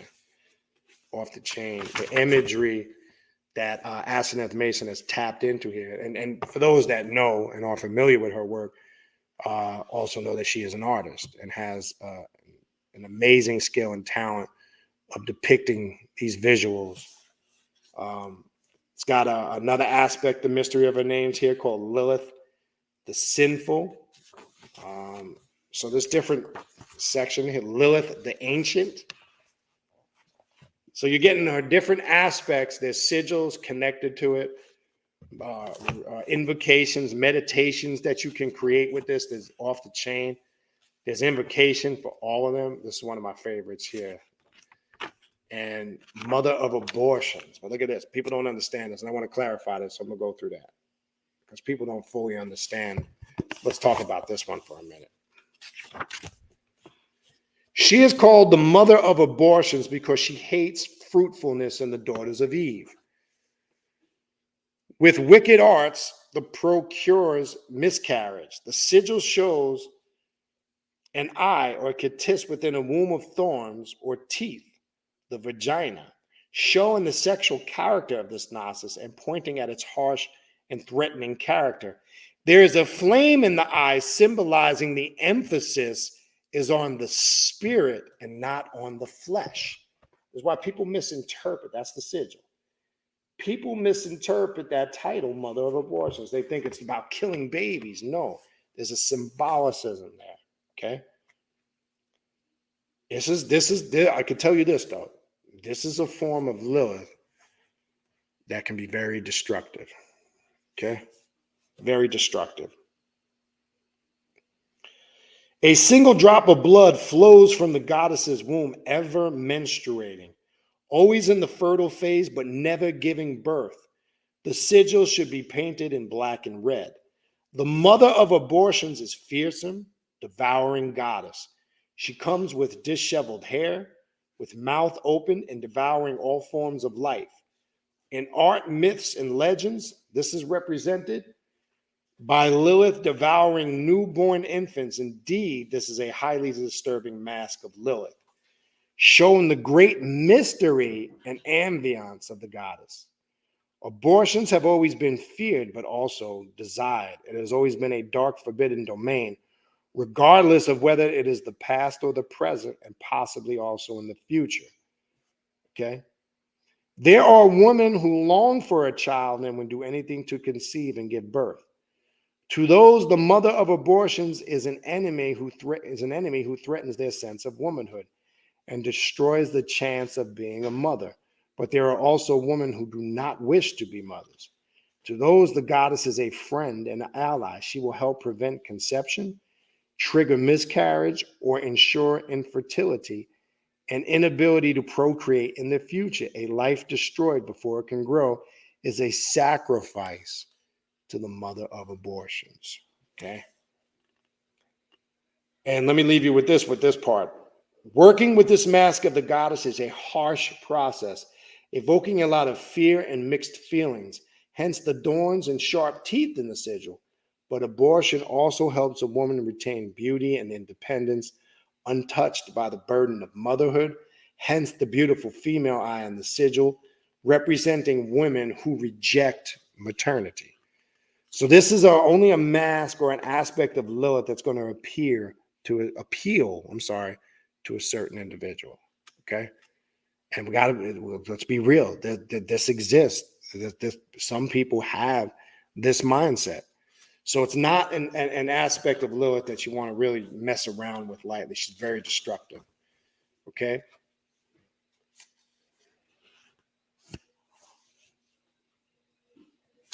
This one is a very mystical, sorceress, and controlling one. This one here. And this is called the scant measure, aspect of the scant. She is the scant measure because she catches the end of man that issues forth during dreams, and the seed that is cast upon the earth to prevent pregnancy, and she uses its heat to engender monsters. Men who sleep alone in the bedchamber fall prey to her caresses. She tends to attack men who are by themselves. And be careful when you open doors of sexuality to Lilith, especially as a man, because she can sometimes make your sexuality go completely out of control where you have no discipline over it. It can happen for a female, but it's more common with men. You will hear men describe that they lose pretty much self-control over it. You can become addicted and have lack of discipline or lack of self-control. That's not a good thing. It's good to explore to the fullest and use that energy in an empowering and transformative way. But when you're controlled by it and devoured by it and have no discipline over it, that's sometimes, as I said, sometimes men fall to her caresses. So we're seeing her very volatile nature on both spectrums or both sides of things, okay? Now, this one is nothing to play with here. This is the night hag. as Asenath Mason calls it. I've tapped into this one before. Not in her prettiest form, okay? Not just physically, okay? The night hag, she's termed the night hag, and for this reason, she sits upon the chest of those who lie asleep and sucks their breath with her kiss. Now, sometimes a lot of us have experienced that pressure on our chest or being sucked out of our body. And sometimes it says, she sits on the faces of men and draws out their spirit with her matrix. And she enters their dreams and sports with them. They lie as if they are bound with chains and cannot cast her off. Okay. And this is all I can say is don't fuck with this one. If you truly ain't ready, don't fuck with this one. Okay. That goes into, it gets even more intense, the strangler of children. Look at this one. Okay, we're dealing with some dark manifestations of Lilith. And the reason why I wanted to go through the contents of the book, because I think this book will really show people who might think they know really who and what Lilith is and what Lilith represents. I don't think they really do. All right, then you have an aspect of the mystery of the names. This is a very long section, by the way. The Scarlet Whore. Okay, and she's appeared to a lot of people in that form. She is the Scarlet Whore because she wears a red dress to arouse the passions of men, and this is the color of wantonness. So also is her hair the color of flame. She rides upon the back of the blind dragon as it flies in a great circle. That is the compass of the world, okay? This mask of the goddess is a perfect example of how misunderstood the word whore may be. In fact, the gnosis of this mask has little to do with sex. And that's why I keep telling people, her true spiritual power is has nothing to do with sex. It is most basic and vulgar in the sense of ordinary, general, common understanding. Her power is seduction. But here it is an allegory that should not be interpreted in the literal sense. Instead, it is about moving through and interacting with the world by using the art of mutual ability and flexibility. The red dress is the power to attract attention. It is not about sexuality as such, even though it is important too, as sex is often used to manipulate people and enslave them. Now, anytime you see a woman, and this explains the power and sexual energy that the women in general naturally possess. This is why a woman it really comes from this mask, the power of what this mask is referred to, the Scarlet Whore. A lot of women have that Scarlet Whore energy. It's just a certain energy that they carry. It embodies sexuality. It embodies intelligence. It embodies personality. They can walk in a room and everybody will be focusing on them, etc. There's many different characteristics of it. Sometimes it's just their personality. So it's deeper than just the physical aspect. That's there. Don't get me wrong. But this mask are her true women who are really centered and embodied in their feminine energy, possess the energy of the Scarlet Whore. And that's a compliment. Okay? So look at that different when you see that.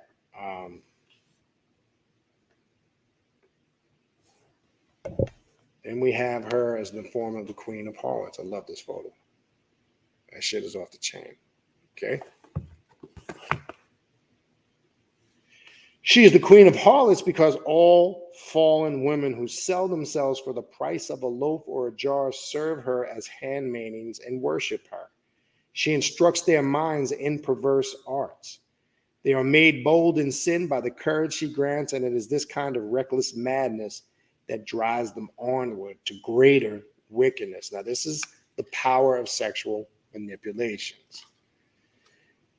In this form, the Queen of Harlots is the Zoharic Lilith, temptress, initiatrix, she who speaks to women and makes them strong and independent of men, making their living their own lives, ideas, desires, and so on. without feeling that they belong to someone or are bound by something. Sometimes this applies not only to women, but to those oppressed, deprived rights, and forced to submission in general. Queen of Hearts inspires them to seek liberation, right? So the Queen of Harlots is a serious path of personal liberation. It goes even deeper. And mind you, all these connect with invocations and work and meditations on how to connect with her, okay? This is probably the longest section in the book. There's an aspect, I'm just going to run through quick. I'm not going to go through all of them. There are a couple more I want to stop, pause on. There's an aspect to her as the alien woman. There's an aspect to her as the maiden. Okay, you guys get the book and read that on your own time. This one I found interesting, though, the messenger of God. Look how diverse her manifestations are. She can be very intense, very chaotic, destructive, and warlike and devouring. Then we have this aspect here, which is a whole 360 of Lilith. She's called the messenger of God when she enslaves a man to wickedness. She leaves him and rises up to the highest reaches of the firmament and proclaims her victory to the eons. She denounces him before the throne of the Father of all. He gives her permission, and she descends and slaughters her lover as the sheep is sacrificed and consumed in fire upon the altar. Okay, now, when I was talking about an aspect of her that can enslave the man, this is one of them. This mask of Lilith is very interesting and unique because, unlike in the majority of her myths and legend, here she is not an adversary or a force defying God and his laws. Instead, she is an authorized messenger of God, acting on his behalf and representing the divine law on earth. From the description in Liber Lilith, we learn that she tempts people through the acts of sex and pleasure. And when they fall for her seduction and turn to wickedness, she denounces them before God, and with his permission, slays them and casts them into Gehenna, which is the realm of fire corresponding to Christian hell. This is highly reminiscent of several other stories or mythological characters. So this aspect is almost her as a warring angel of judgment, if I had to put it in simplistic terms. And you will see the mythology that confirms this mask. Now, this one here, the Destroyer, nothing to play with. That's her aspect of the Destroyer. She's the destroyer because she will be sent unto the wicked nations of the earth. They do not fear the Lord or obey his commandments. With her host, she will lay waste to their cities. Right? Now, this aspect of Lilith is also spoken of in the book of Revelation. She is a judgment. This is when she comes in her form of judgment. This mask of the goddess is a destructive force of wind and storm. So when I was saying earlier, she comes as a tumultuous tornado to destroy. This is this aspect. Okay. She opens the way, annihilation that makes free. She destroys the city's environment, civilization, or the outer structure, that which was raised by the hands of man. She makes flocks barren and fields sown with soil. It's a very long story short. It deals with pure destructive nature of Lilith.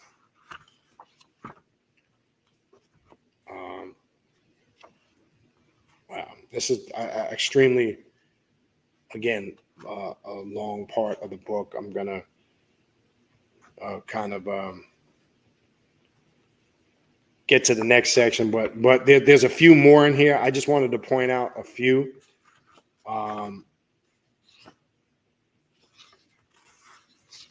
But again, just to show you some of the artwork that really, imagery is important because, in my opinion, imagery can speak consciousness to the subconscious mind. And I'm big on imagery. Okay. All right. So then this is another aspect in the section, the mystery of her name is the end of all flesh. Okay. This part here. She's called the end of flesh because she corrupts, and so also does flesh turn black and putrefy when the spirit of life leave it. She's the end of days because she carries the curse that is death of the soul. Okay? And there's a sigil for each one of these aspects. So just right out the gate, this section alone, you'd be busy for a long time. You can just simply do sigil work and use these invocations. Okay?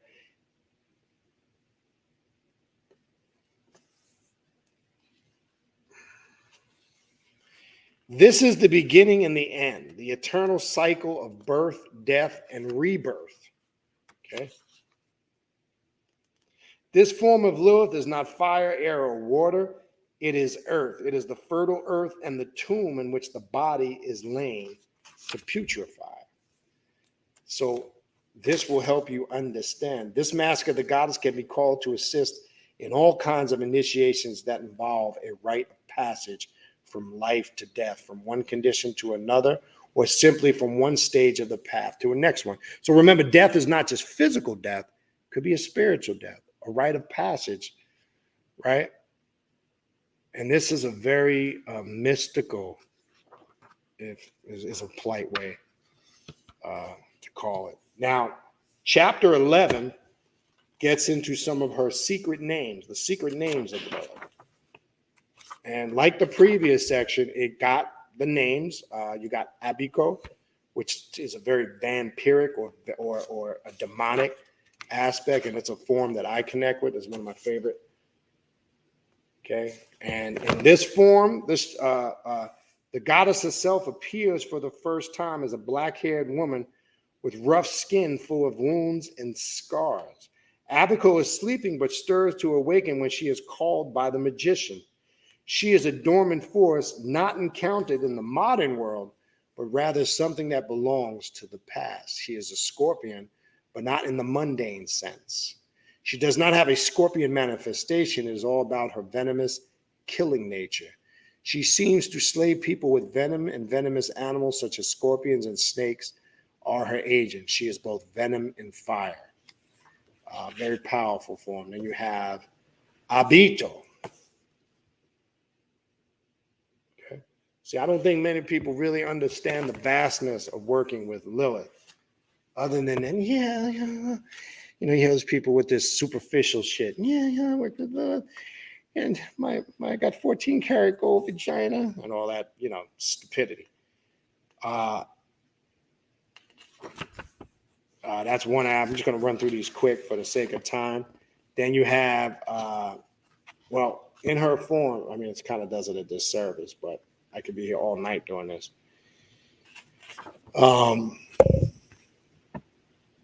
Abito is a witch, a hag, a priestess, and a shamaness living in the wilderness. Her companions are snakes that can both poison and kill, but also heal. This is the ancient belief in the power of the serpent reaching back to the cults of Asclepius. She rules over dreams and trances induced by magic, herbs, and plants. Some people that use, I've heard, I've never done it, but some people work with Abito using like hallucinogens, ayahuasca, mushrooms, because she can tend, because when we're using those hallucinogens or psychedelics, whatever you want to refer to them as, we are activating the DMT molecule, which is responsible for us having what we're identifying as high-level spiritual experiences. So Abito is a very psychedelic aspect of Lilith, in my opinion. That's just my opinion. Then we have Amizo. Okay. So when this is why I'm trying to say, when I said it now I hope you have a better picture why I said in the beginning, you cannot define Lilith to one specific spiritual system or time frame, because there are many masks and manifestation of Lilith. Okay. You'd be doing yourself a disservice. So I always tell people, when you say you work with Lilith, what aspect of Lilith do you work with? And they look at me like I'm speaking a foreign language. Okay. The gnosis of this mask of the goddess is based on several motifs. One of them is fertility. The snake here is a symbol not of poison or healing, but of sexuality and fertility, phallic power, and the possession of a woman.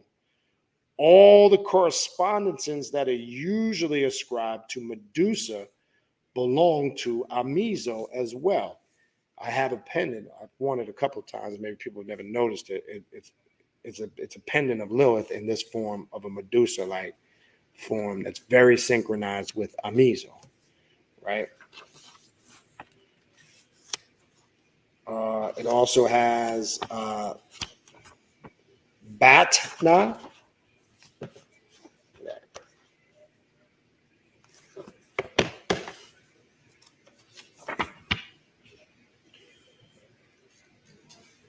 Batna is another mysterious and hardly known mask of the goddess. Her powers are those of seduction, but she can also be a terrifying hag, haunting those who reject her favors.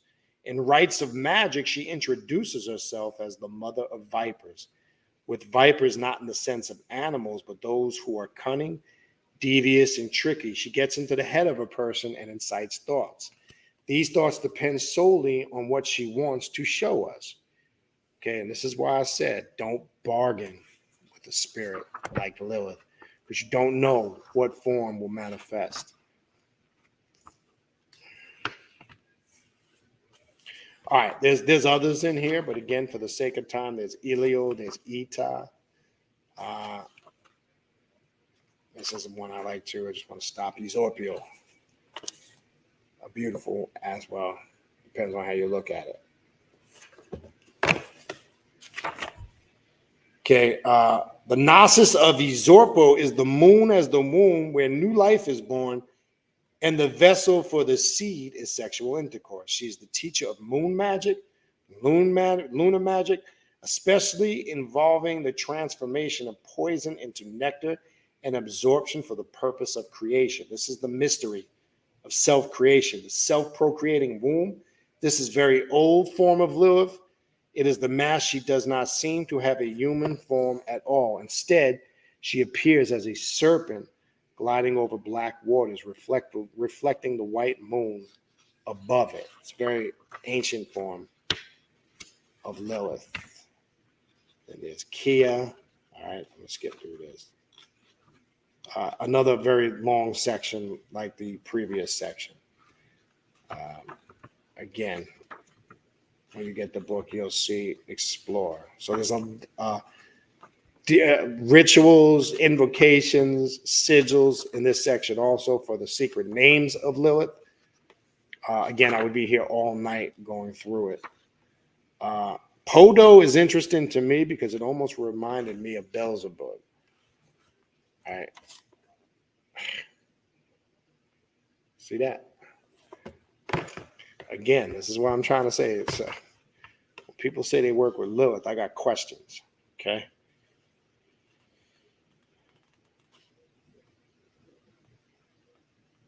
Her domain in this aspect is on the concept of concealment, staying invisible, hiding in the shadows. Her breath is a black wind that cloaks her and allows her to move through the night unnoticed. Then she attacks. Her claws tear through the fabric of the night. She is a predator, a nocturnal flyer, a vampire in the sense of a bloodsucker, although maybe a succubus as well. Now, this form of Lilith can be used in destructive magic, spiritual attacks, astral attacks, etc.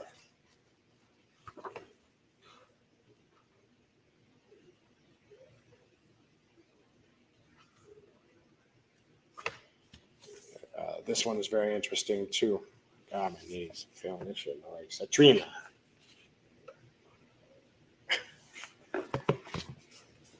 Could do a whole class on this one by itself, to be honest with you.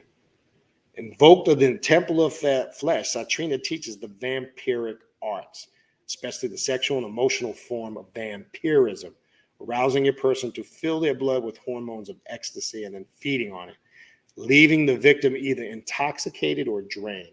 The dwelling place is the tunnel of Karakith in the tree of the Klippa. This gets into the dark sexual aspects of the vampiric arts. All right. And that's that section, 11. We only have a couple more. We're almost done. Because I made it a goal to just go through each chapter. Chapter 12, the angels of prostitution. That deals with the Kabbalistic lore to the four goddess Lilith, Naama, Agrat, Bat, Malat, and Aisheth. And many. They are described as succubi, demonic entities inciting erotic dreams and stealing semen from sleeping men for the purpose of breeding demons and evil spirits. It is also believed that all of them are partners of Samael, the prince of darkness and the ruler of the Klippot. Okay, there's more to it. Just giving you a quick summarization. There's a section in here on Nama on page 320. It's got a section for all four of them and how to work with them if one so chooses. And I'd be very cautious of that. One of my favorite papers. Thought you knew, huh? So this section goes into working with all the angels of prostitution that are connected to that Lilith energy, right? 13, which really is in a nutshell, if you're interested in working with the Mesopotamian aspect of Lilith, this whole chapter is devoted to working with like Adrat Lili and different aspects of her connected, which most people, it's not what they think it is. I know how you see it depicted, but when exposed, it's a very dark form when connecting with it. But so this whole chapter is devoted to the Mesopotamian aspects and rites of working with Lilith. Okay, Lamashtu, which is another one I know some people are familiar with and working with. Very interesting section. All right. Chapter 14 is the matron and the maiden. And this chapter kind of is the motifs of two Liliths, young and old. Matron and maiden, little and great, appear so often throughout Hebrew folklore and Kabbalistic literature. And she devoted a whole separate chapter to this. All right. Hold on one second. So that's chapter 14 in a nutshell. All right. Okay.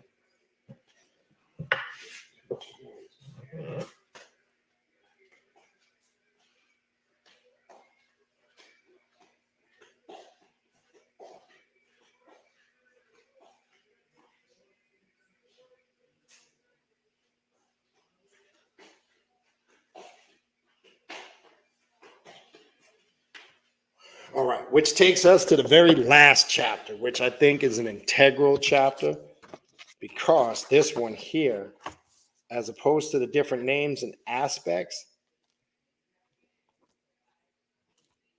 chapter 15 is the other faces of the goddess. And in this chapter, it has many different manifestations also of Lilith and rituals on how to work with her. These are going to be aspects that are very new to people.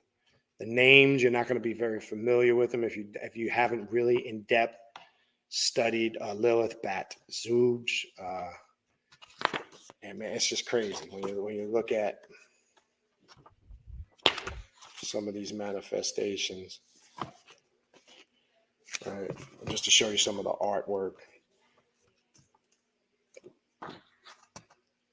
Lilitha. And there's rituals for each one of these aspects of Lilith in here and invocations that you can use. Again, this is probably going to be new to a lot of people. There's an aspect of Nika, which is a lunar aspect. Kliputsta.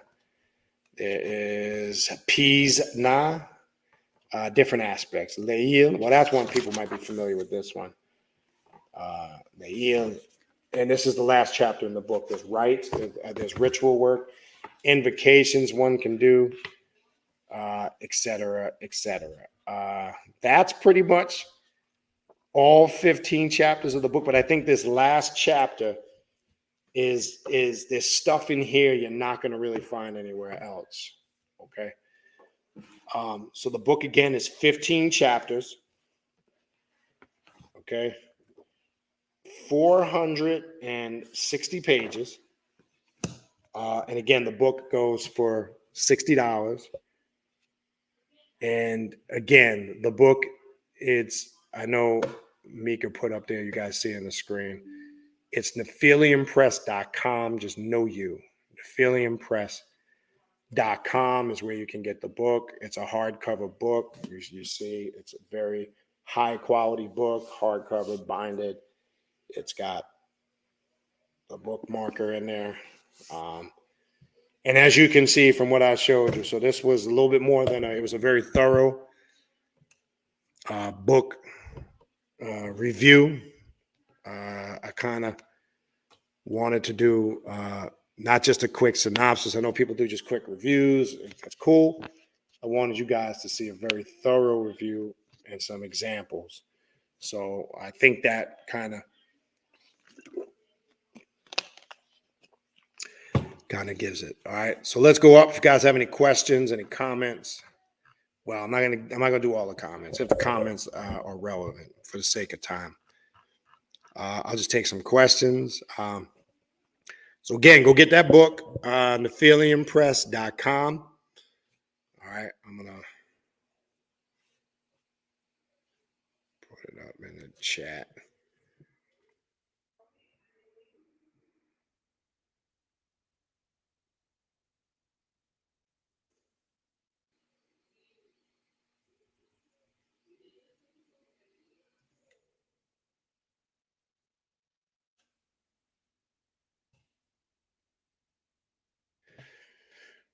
All right. So yeah, get that book. It is out, it's available. You can purchase it. Again, just by seeing, and I went through it fast. I mean, that's just a quick breakdown. I tried to be as thorough as I can. So now I hope this gives you a picture of the vastness of working with Lilith. Right. So now I think after seeing this, and then hopefully some of you who do take the initiative to get the book, you're going to start to realize, wow, there's a lot to learn about Lilith if you were honest with yourself. And I didn't know all this a few years back. I'll be honest with you. A lot of us have a very limited aspect of Lilith that we've been exposed to it. And unfortunately, some of us think in our mind that is, represents Lilith in her totality. So she has multiple manifestations. She is infinite in her existence. And she embodies everything that we talk about when it comes to the divine, demonic, feminine energy. All right. All right. Shout out to Asiatic Soldier. Amazing Nini. What's going on? Yeah, it's been a minute. I got to give you a buzz, man. Got to check in, see how it's going on that side of the world. So hopefully everything good with you. Just remind me, hit me with a text. I know it's been a while. Okay. I know the last time we got together on a reading, there was a lot going on. So let's follow up. All right. Shout out to Shamafia, Adam, Xander, Ludwig. Says, first time in the live room, been listening to almost all your videos, and I appreciate what you do deeply. Much love and infernal blessings to you, Brother Baniti. I appreciate that, Ludwig, and I thank you for supporting. Thank you for watching the videos. That's the reason why I do it. The main thing is to hear stuff like that people are learning and growing. And as long as it's helping you guys in your own personal way. That's the whole purpose of doing this, sharing information. It's not about, whether it's about, there's going to be people that love, like, and hate it. It's just about putting information out there. But the greatest reward, in my opinion, for doing this is when I hear stuff like that, when people who are taking this and applying it, and it's helping them out. So I appreciate that comment. What else we got? Yeah, Mika put it in there too earlier, the correct spelling. Infernal blessings to Twilight Sun, Shaman of Lilith. Oh, I like that comment. Twilight Sun, Shaman of Lilith. Put just got my copy today. It's my new boss Bible. Love that. Yeah, it's if you had to describe it and use a term, it's the in my opinion, it's the Bible of Lilith. Let me just say this, and again, I'm not being biased. I'd be honest. Yes, obviously, being a high priest in a temple of ascendant flame, obviously, I'm connected to the work. So, but I'm saying this in a non-biased way. Obviously, for those that follow the work and are familiar with Asenath Mason, you know when people are naturally have a connection and on LinkedIn. It's obvious, right? Anybody reading not just this work, even her prior work that she's put out over the years, you know when an individual has a gift and has been called to do something on a certain level. And this book is on next level. Okay.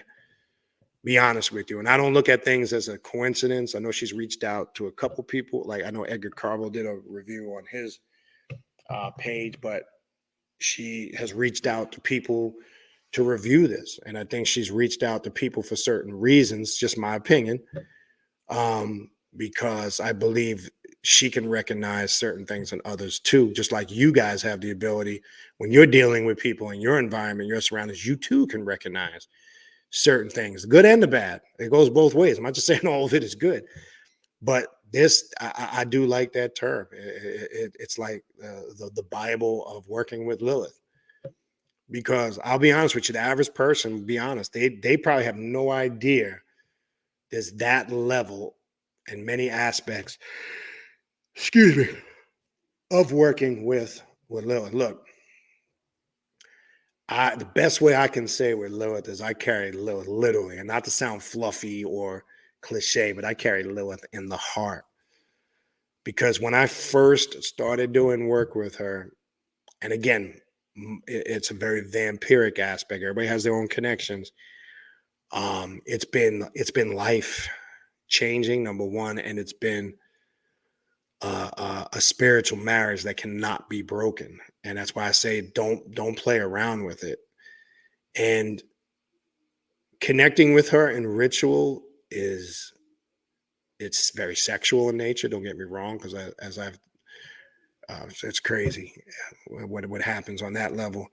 It's sexual in nature. It's very Gnosis revealing, not just in her mysteries, but mystery itself.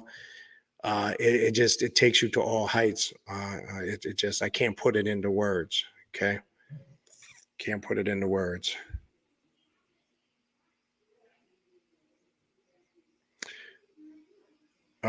Twilight Sun, Shaman of Lilith says it's rare for a work to exceed my expectations. Absolutely phenomenal. NGL's most book, a PDF is good enough. Not that I agree. And there's a reason why a lot of time and she took her time to do it, as she describes in the introduction, and why.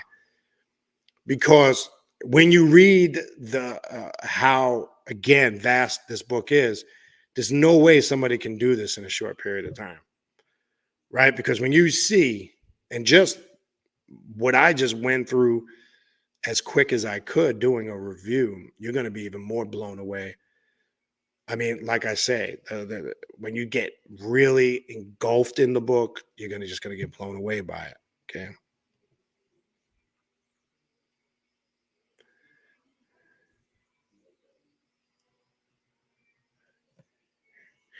All right.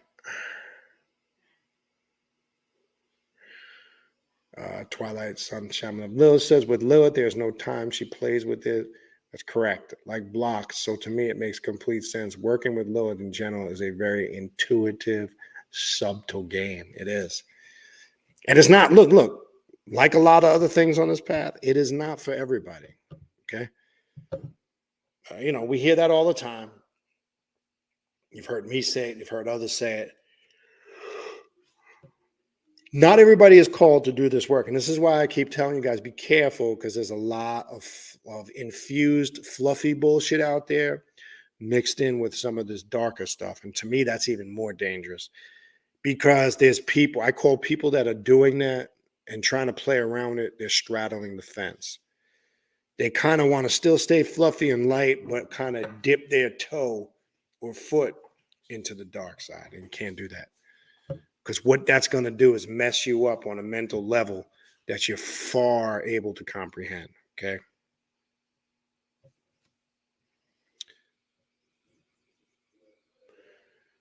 Ludwig says, Lilith saved me and pulled me out of the darkest time of my life, and I love her with my entire being, and I walk with her to death and far beyond. Yes, I mean, she is very loyal to those who are consistent devotees, connecting with her energy and understanding it.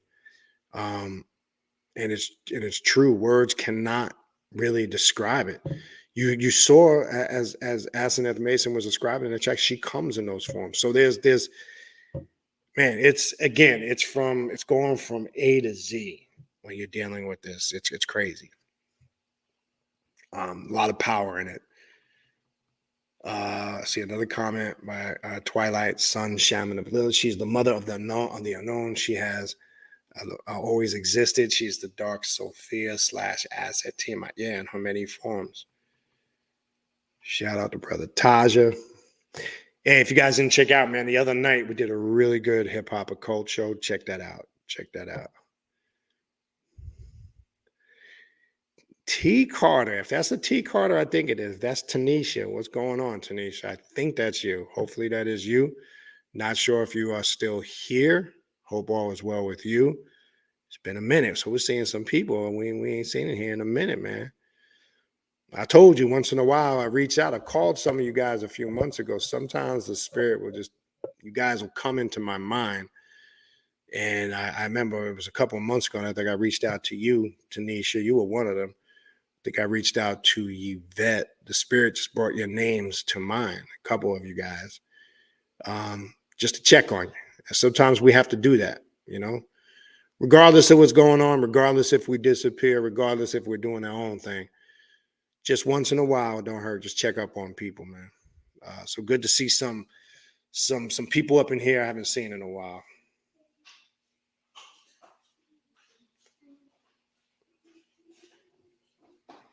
All right, some other good comments here. I'm going to look for any other questions, but good comments by Twilight, Sun, Shaman of Lilith. So it looks like you've definitely established a good relationship and connection with Lilith. Lavender 19, greetings. How can someone know if they are being lured into working with the spirit other than that which is intended? Good question. When you're out of pocket and out of character, when you're doing things that really, when I say out of pocket and out of character, it's noticeable that you're exhibiting behaviors that's not you. When other people are pointing, I'm not talking about little things, because part of life's process as we age and grow, we're going to change in our habits and our behaviors.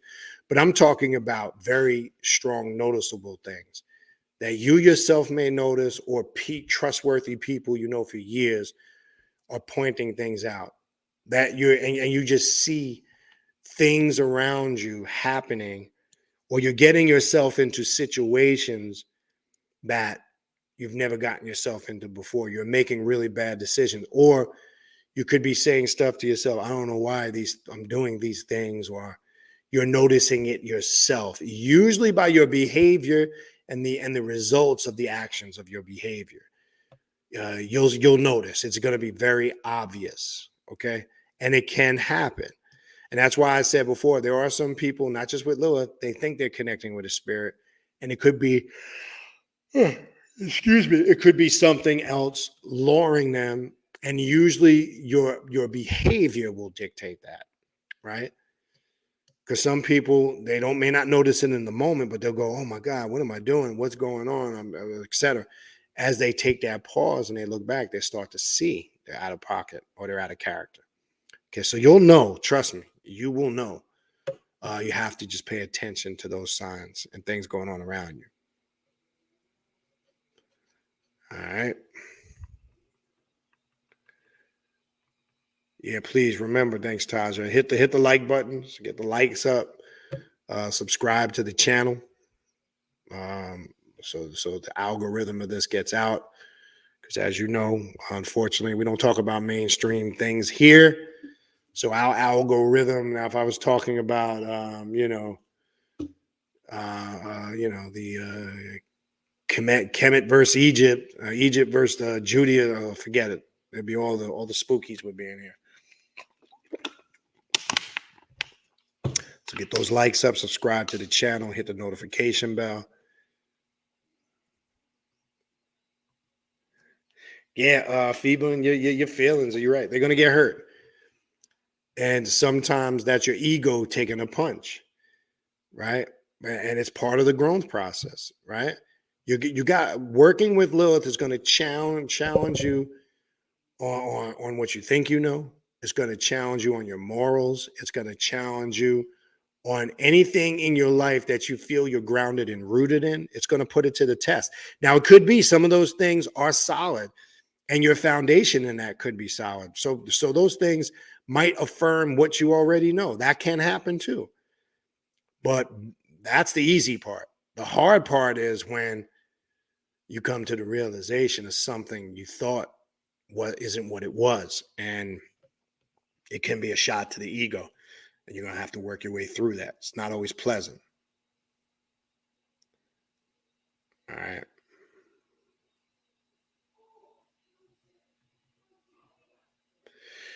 So this is interesting by Matthias H. My first encounter with Lilith, I tried to initiate into the clear path using the Caves of Lilith meditation in Asenath's book. She strangled me and I woke up and saw her above my bed.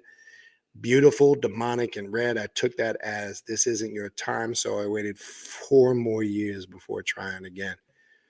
Yes, and she can come to you in that way and tell you, like I say, yours was a little more extensive in time, but we had that experience about 1.5 years ago. She created a scenario, like I told you guys earlier, and was saying the same thing. This ain't the time. And made it clear why it wasn't the time. And shut it down. And as you guys know, we didn't revisit that again for almost 1 year. Might have been more. Because now she said, okay, now we're ready to do this. Right? So one thing you're going to understand with Lil, like people will come to me all the time. It's crazy. I get people that email me, oh, can you, because and a lot of it comes from being influenced by like Ifa and Santeria. I really literally have people reach out to me. Can you get Lilith to mount and possess me? And I'm like, do you know what you're saying? Do you know what you're asking for? One, and I'm not saying it's their fault. One, I don't think when you're asking a question like that, that really shows you're not really understanding who and what Lilith is. Okay. First of all, when you're working with spirits, okay, and you go to somebody and want them to connect with the spirit, in this case, say Lilith, and they want you to do this, that, or the other, what people fail to realize is sometimes you have to turn that person away or can't get involved in it on any level because of the relationship that you have with the spirit. So if somebody comes to me and says, I want to do this or that, or other with Lilith, can you help me? I got to make sure Lilith is okay with that. And it's in alignment with my connection I have with Lilith. What people don't know, and I've never said this openly or publicly, if I've told you in the past and had to turn you away, that's because the spirit told me to do so. So I want to make that clear. I don't do this. This is not what I do for a living. I know there's some people on the internet, it's what they do all day. That's why they're on 4, 5, 6 times or more a week. Okay. My connection with my spirits is real, and I can never violate that just for the sake of another, because that puts me in harm's way. Okay. So you have to understand that when you ask a spiritualist to do something for you, this is why, and any real spiritualist will tell you that. I'm not talking about these ones that be on the internet talking about they can do this and that and they can kill people. First of all, you wouldn't be on the internet saying that shit. Anybody that's doing real work like that isn't talking about it openly. That's number one. But that's a whole nother story for another day. But my thing is how, and this is me. If somebody has a difference of opinion, yeah, there's somebody will tell you, oh, they could do anything, and there's no parameters or boundary. Well, that's good. Knock yourself out. But I know if somebody comes to me and says, can you help me with this? Or I want to do this work or that work with Lilith. Same thing with Santa Muerte. I got to go and ask and go before the spirit and say, I'm not sure on this or that, or give me the approval or the non-approval. And if it's non-approval, I got no problem coming back to somebody and going, nah, this I'm gonna have to. I've referred people to others. It's not gonna work. I can't do it. Because if I go against that grain, I got to deal with something. It's not the person, it's me. So you can't damage your relationship and your connection with the spirits. It don't work like that. Just because a person, a spirit, could be you, could be somebody here listening, me, whoever. When you have that relationship and connection with the spirit, and you've worked hard to establish that relationship, you're not going to throw it away on some stupidity. Okay, so we must be clear on that. Okay. What else we got? Yeah, Siri was going off earlier when I was saying stuff about Lilith. You didn't hear her? She was like, she was saying shit I ain't never heard. Oh, please be clear. I do not understand. Say it again. I'm like, what the fuck? As if it was a person. Anyway, it's a whole nother story. Yes, bargains and promises are easily forgotten. Okay, I don't know if the name is right. Okay, I see the question. I don't know if I'm saying your name right. If it's Prahaho or Prajao, I don't know. But I was talking a little bit earlier without seeing your question because it came up in one of the aspects of Lilith. And I've talked about this many times before. This question comes up all the time. My perspective on psychedelics is if you're doing it, one, make sure you're very knowledgeable and wise of the quality stuff that you're getting. Depends on how you're doing it. If you're doing it with others, make sure you have reliable, trustworthy people around you. When you're doing it, if you're taking full trips like that, that's why I said it depends on how you level you're using it. You could be using it just to enhance. You could be using it to take a serious spiritual trip. And as I said before, all psychedelics are geared towards activating the DMT molecule. But the DMT molecule can also be activated without the aid of psychedelics through your ritual work, through raising yourself up spiritually to a level, whether it's using astral travel, out-of-body experiences, transcendental meditation. You have the ability to activate it too without using psychedelics, right? So it serves its purpose. As I've said before, if you do use it, make sure you're using it responsibly. Okay. Shout out Louis F, aka Brother Angel, aka Tata Nahisi. What's going on, brother?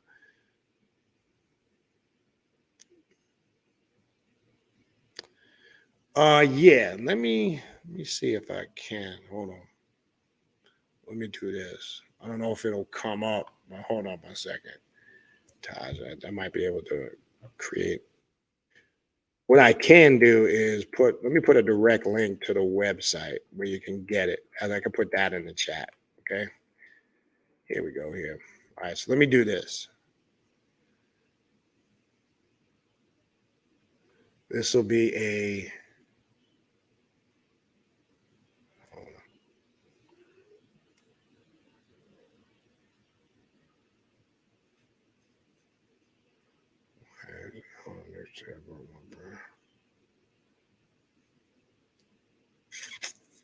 Hold on. Hold on.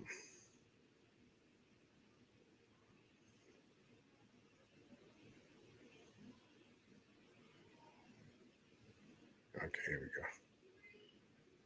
Damn.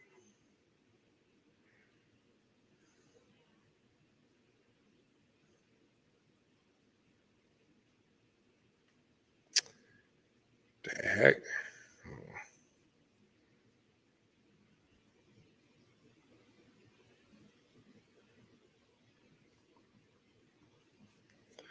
on.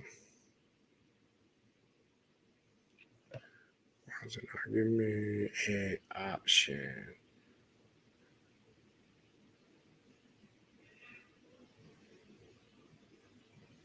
All right, let's see if that worked.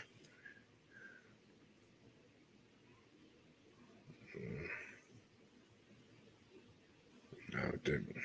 Hold on. Oh, here we go. I got it. Okay, so let me put right here.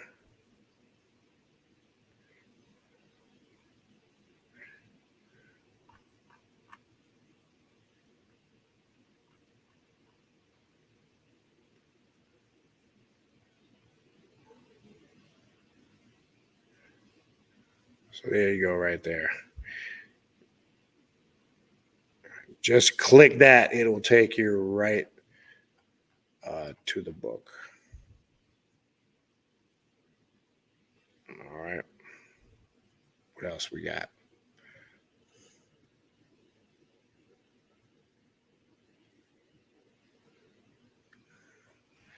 Yeah, Xana mentioned there's a previous book she also put out, which I have, which is a very good book. Lilith, the Dark Feminine Archetype. That's another good book you might want to check out.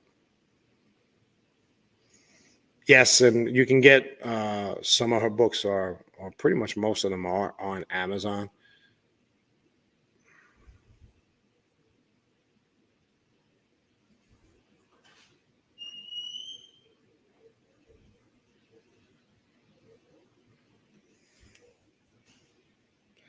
Yes, it's Rites of Lilith.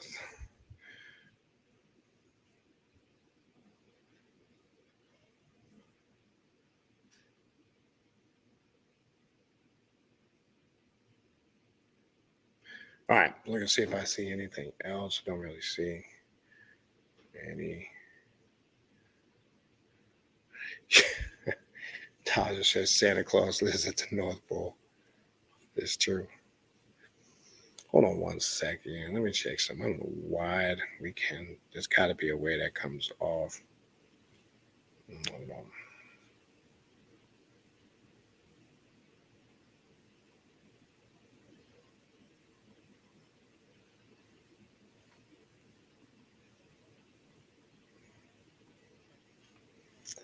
Hold on a sec.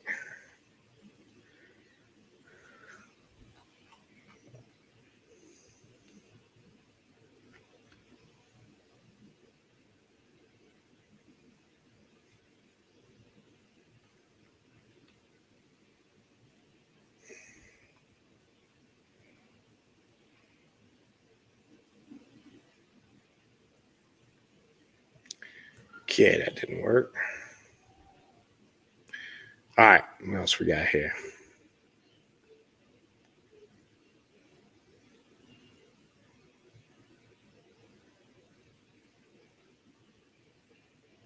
All right, Mika says she's going to put in her order. All right, what else we got? Yeah, as you see, I just put in that. That's a direct. Got to do is just hit it. Yeah, well, I'm not sure, Kijuju. I'm not sure if you came on late. We did go through that. We went through the scarlet aspect of it, the red. But just to give you a real brief summary, there's different aspects of that in itself too that one needs to be conscious and aware of. But hold on. Yeah, you might want to go back. You must have came in late. You might want to go back and watch the rewind. You'll see it in there. Yeah, I'll be honest with you. For the sake of time, it's probably. Yeah, but yeah, to go back and revisit, there's actually a couple of aspects of that we addressed. So I see you came in. Yeah, you came in. Well, that question was asked at 11:07, so you probably came in after we were talking about that. I'm not understanding the way. Maybe it's the way you worded it, Davion Curtis. So are you saying the middle path is dangerous? So maybe you're saying, are you saying the middle path? It depends on what you're labeling the middle path. So I don't want to assume. If that was in reference to what I was saying earlier, where people are infusing this new age / Santeria / Ifa / all these other paths and mixing it with dark magic and trying to stay safe and in the middle, if that's what you're talking about, 100%, yes, that's dangerous to the individual, psychologically, mentally, and emotionally, unless you're talking about something else. But I don't want to assume. Yes, DD Wimley. I'm not going to get into in depth and detail. Yes, I have worked with her hag aspect. When it was describing the one that can pounce upon the chest, especially of men, and suck the or feeds off of the soul or life force or the energy of the man. That's when I was saying earlier, and I learned this hard through sexual energy. If you caught what I was saying earlier, she will take you to heights of ecstasy and pleasure and exploring your sexuality when it comes to sexuality.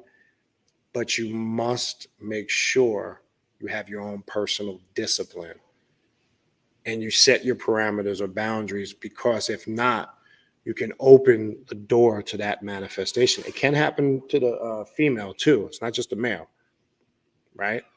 It can happen on both aspects, but the hag aspect is a very vampiric, devouring type of aspect of the spirit. Okay.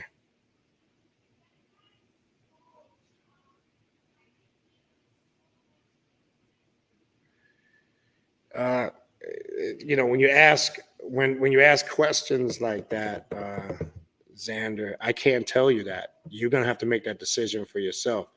It's not a matter of what book you should start with first. So the only thing I can say, that book, Lilith the Dark, the previous book you mentioned, yes, it's a little, I don't want to say it's more basic, but it's more foundational. So if you're looking for something to ease your way in that's a little more foundational, yes, probably that would be a better book. So it's really not a matter of, when it comes to doing work, your spirit should communicate to you if you're ready for it or not. If you're having, and I'm speaking now in general to everybody, if you ever have reservations, doubt, or unsurety,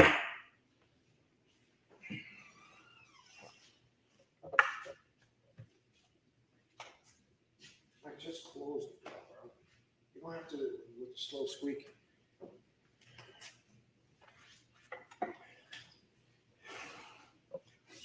Yeah, if you're ever having unsureties, or you're second guessing yourself, or you're doubting, then that's the answer, right? That maybe it's not the time for you to do it in the moment, right? And that's just with anything. And I'm speaking to everybody. So if you're coming across a spiritual path, a system, or grimoire, or something new, work your way into it. If you feel like you have some reservations or some doubts, right?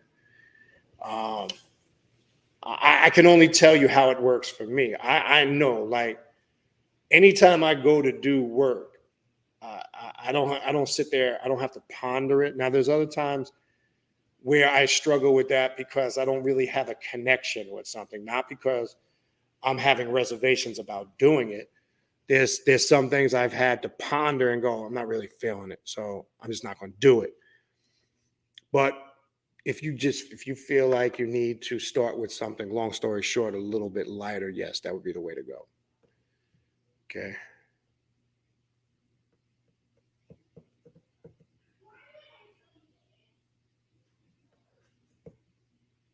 You says, is there a connection with Yami or Soranga or Soon?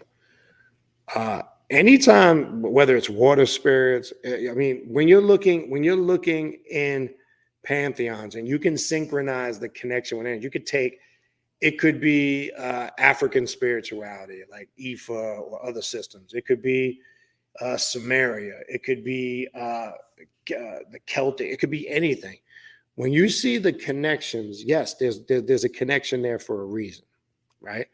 So when you make that connection, even if it's not validated in mainstream circles or areas or in certain books, doesn't mean that there's not a connection. And plus, the fact that you might notice it and others may not, or may, is personal validation for you. So build upon that connection. So yes, there is a connection there. When you look at different paths, you can connect. I would just encourage you to explore it to the fullest if you're seeing the connection and it benefits you. Yeah, you hit it on the head right here, Blade of Astar. And this is what I was talking about earlier. But let me read this if you guys didn't see it. I just typed it in not too long ago. Kind of tired of the fence riders on YouTube, and there's a lot of them. And it's not to be judgmental. It's just, it is what it is. It seems like every few weeks it's a new YouTube channel repackaging new age garbage with a dark flair, especially with dark deity elder dragon shit is out of control. Well, this is how you know, right? And I'll be honest with you. This is why, look, And I'm just gonna keep it real. I know, people see this information. And a lot of those people that are in those circles, they see the stuff here that we're talking about on this channel, but they won't dare invite us into that domain because we'll squash all that shit. That's the reason why they won't invite us in that domain. And that's the reason why they don't want this to go mainstream like that, because it crushes, it steps on the neck and the skulls of all that nonsense. Okay. When you see people mixing light and love, and they're taking, like you say, all that shit, the dragon and new age shit, and Bible stuff and Ifa, and then mixing all this shit. And like you say, they give it a little dark flair. To me, that's a sign of a confused individual. And that's also a telltale sign of a person who really doesn't know what this path is about. Stay in your lane, and it's okay. Do the Ifa thing, do the Buddha thing, do all those things. That's fine. Peace and love, hug trees, run through grass fields, butt naked, holding hands, singing hymns. Whatever it is you do, stay in that lane. Just do that. That's what you do. But don't, for some views and for some clickbait, get on here, like you say, put a little dark flare on to get people's attention.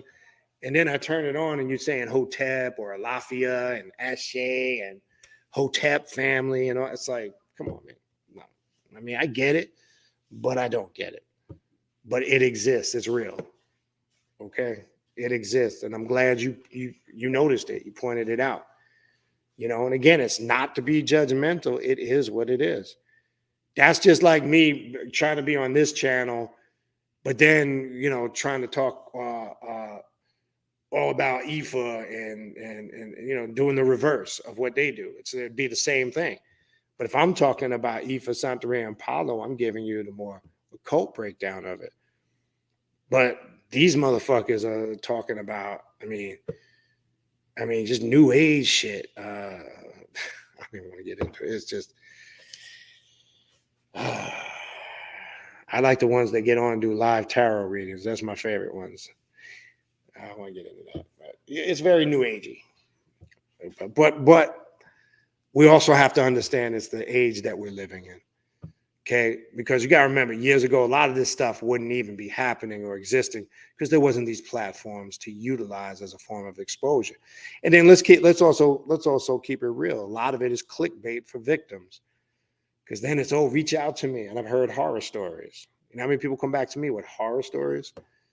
How they got ripped off, that they reached out to one of these individuals, did a reading, and then a couple $1,000s later, after some work that they were told that they needed to do, a couple $1,000s later, reality kicked in. Okay. And that's that. Let's keep it real. That's the other reason for it. Because people can get on here, and I've said this before, and give themselves titles. Like, I look at all the people that's on the internet with all these self-proclaimed titles that really don't mean anything. They decided upon themselves to put guru or priest or priestess or elder this or doctor this, and in actuality, those are just self-appointed titles. They mean nothing. And that's why I've said before for the years, you heard me say this many times, my name is just plain old Baniti. There's no titles in front of it. Because to me, it's not necessary.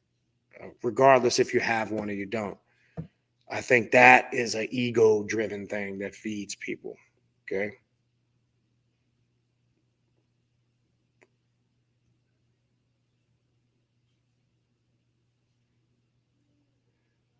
Adam, yes, but I wouldn't do that here in an open forum. If issues of that potency, erectile dysfunction, most definitely. Lilith is one of them, but I won't discuss that here. That's more something maybe for a consultation or a Patreon class. I would discuss that in depth. Okay. But yes, that definitely exists. But Blade of Ashtaroth, I'm glad you pointed that out, man. And look, it comes with the territory, unfortunately. It just exists. But what it does, the only thing that's troubling to me is that people that might be searching for the occult or the left-hand path, sometimes, unfortunately, that might be the first channel they come across. And hopefully they're wise enough to see through it. But I've had people over the years, like you say, run into channels like that and then contact me and just tell me crazy stories. that they either took these people's classes or they did this or that, or they found out, it's just sometimes it gives the wrong impression of what the occult or the left-hand path is. That's the reason why I say that. Okay. So that could be, unfortunately, somebody's first impression. And as you know, the old saying goes, a first impression is a lasting impression. Because I have people, and there's no disrespect to Bobby Hemmett. I love the Bobby Hemmett people that go, "Oh, I study left-hand path. I've been studying Bobby Hemmett for years." Bobby Hemmett never said he was left-hand path. Did he talk about some left-hand path topics? Yes. But Bobby Hemmett, technically, that's not left-hand path. We have to make that clear. There's no disrespect. I'm just telling you what it is. Yeah, well, I saw a video he did on Lucifer. Okay, a lot of people did videos on Lucifer. I do a lot of videos on Lucifer. So what does that mean? Okay. It's usually the body of work that follows it. Because there's people that talk about it, and then there's people that are showing you how to utilize practices and rituals and how to apply this knowledge on an everyday life, not just doing a lecture on it, not just telling you this or that, showing you actually how to apply it and live it. Okay. So there's a lot of people, and it's not just that. There's a lot of people, there's people who do videos on Egypt and other spiritual systems and other topics that necessarily don't make them practitioners of it. They might just be doing a video on it. Okay. And dropping some information on it. Now, as far as, because people always ask thoughts, I do think Bobby Hemmett had the mentality of a nonconformist left-hand path practitioner, because a lot of the things that he said went against the grain. And I do think he opened a lot of people's eyes up to looking at this thing called spirituality in a whole different light. So, but yes, a lot of that stuff exists anyway.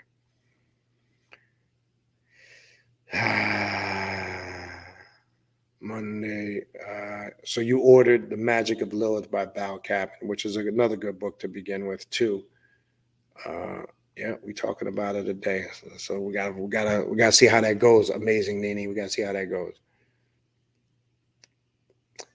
Yeah, it's funny you bring up Stacy the Queen. It's funny you bring up Rodney Coleman.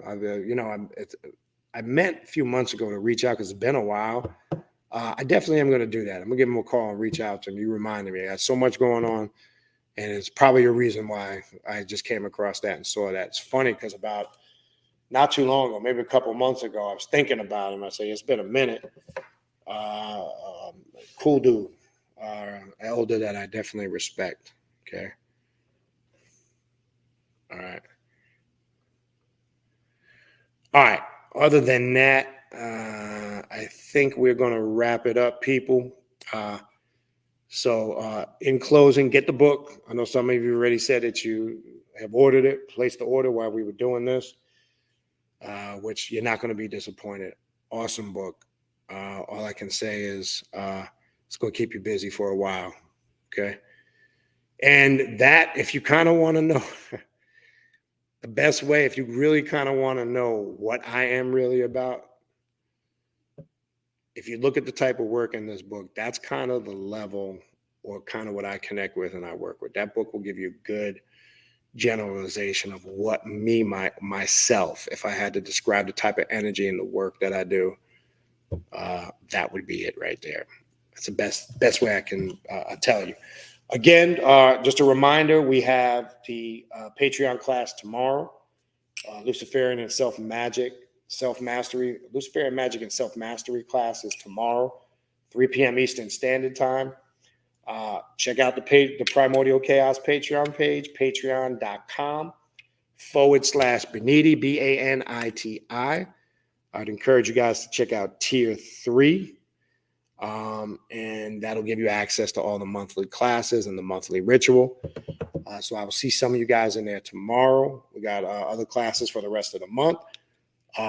Not sure if I'll be on next week. I'm probably going to skip next. Well, I'll see. I'm going to travel with my laptop because I will be leaving out Tuesday morning. I'll be in Tampa for, like I told you guys the other night, for about 4 or 5 days. My son's playing in a major tournament over there.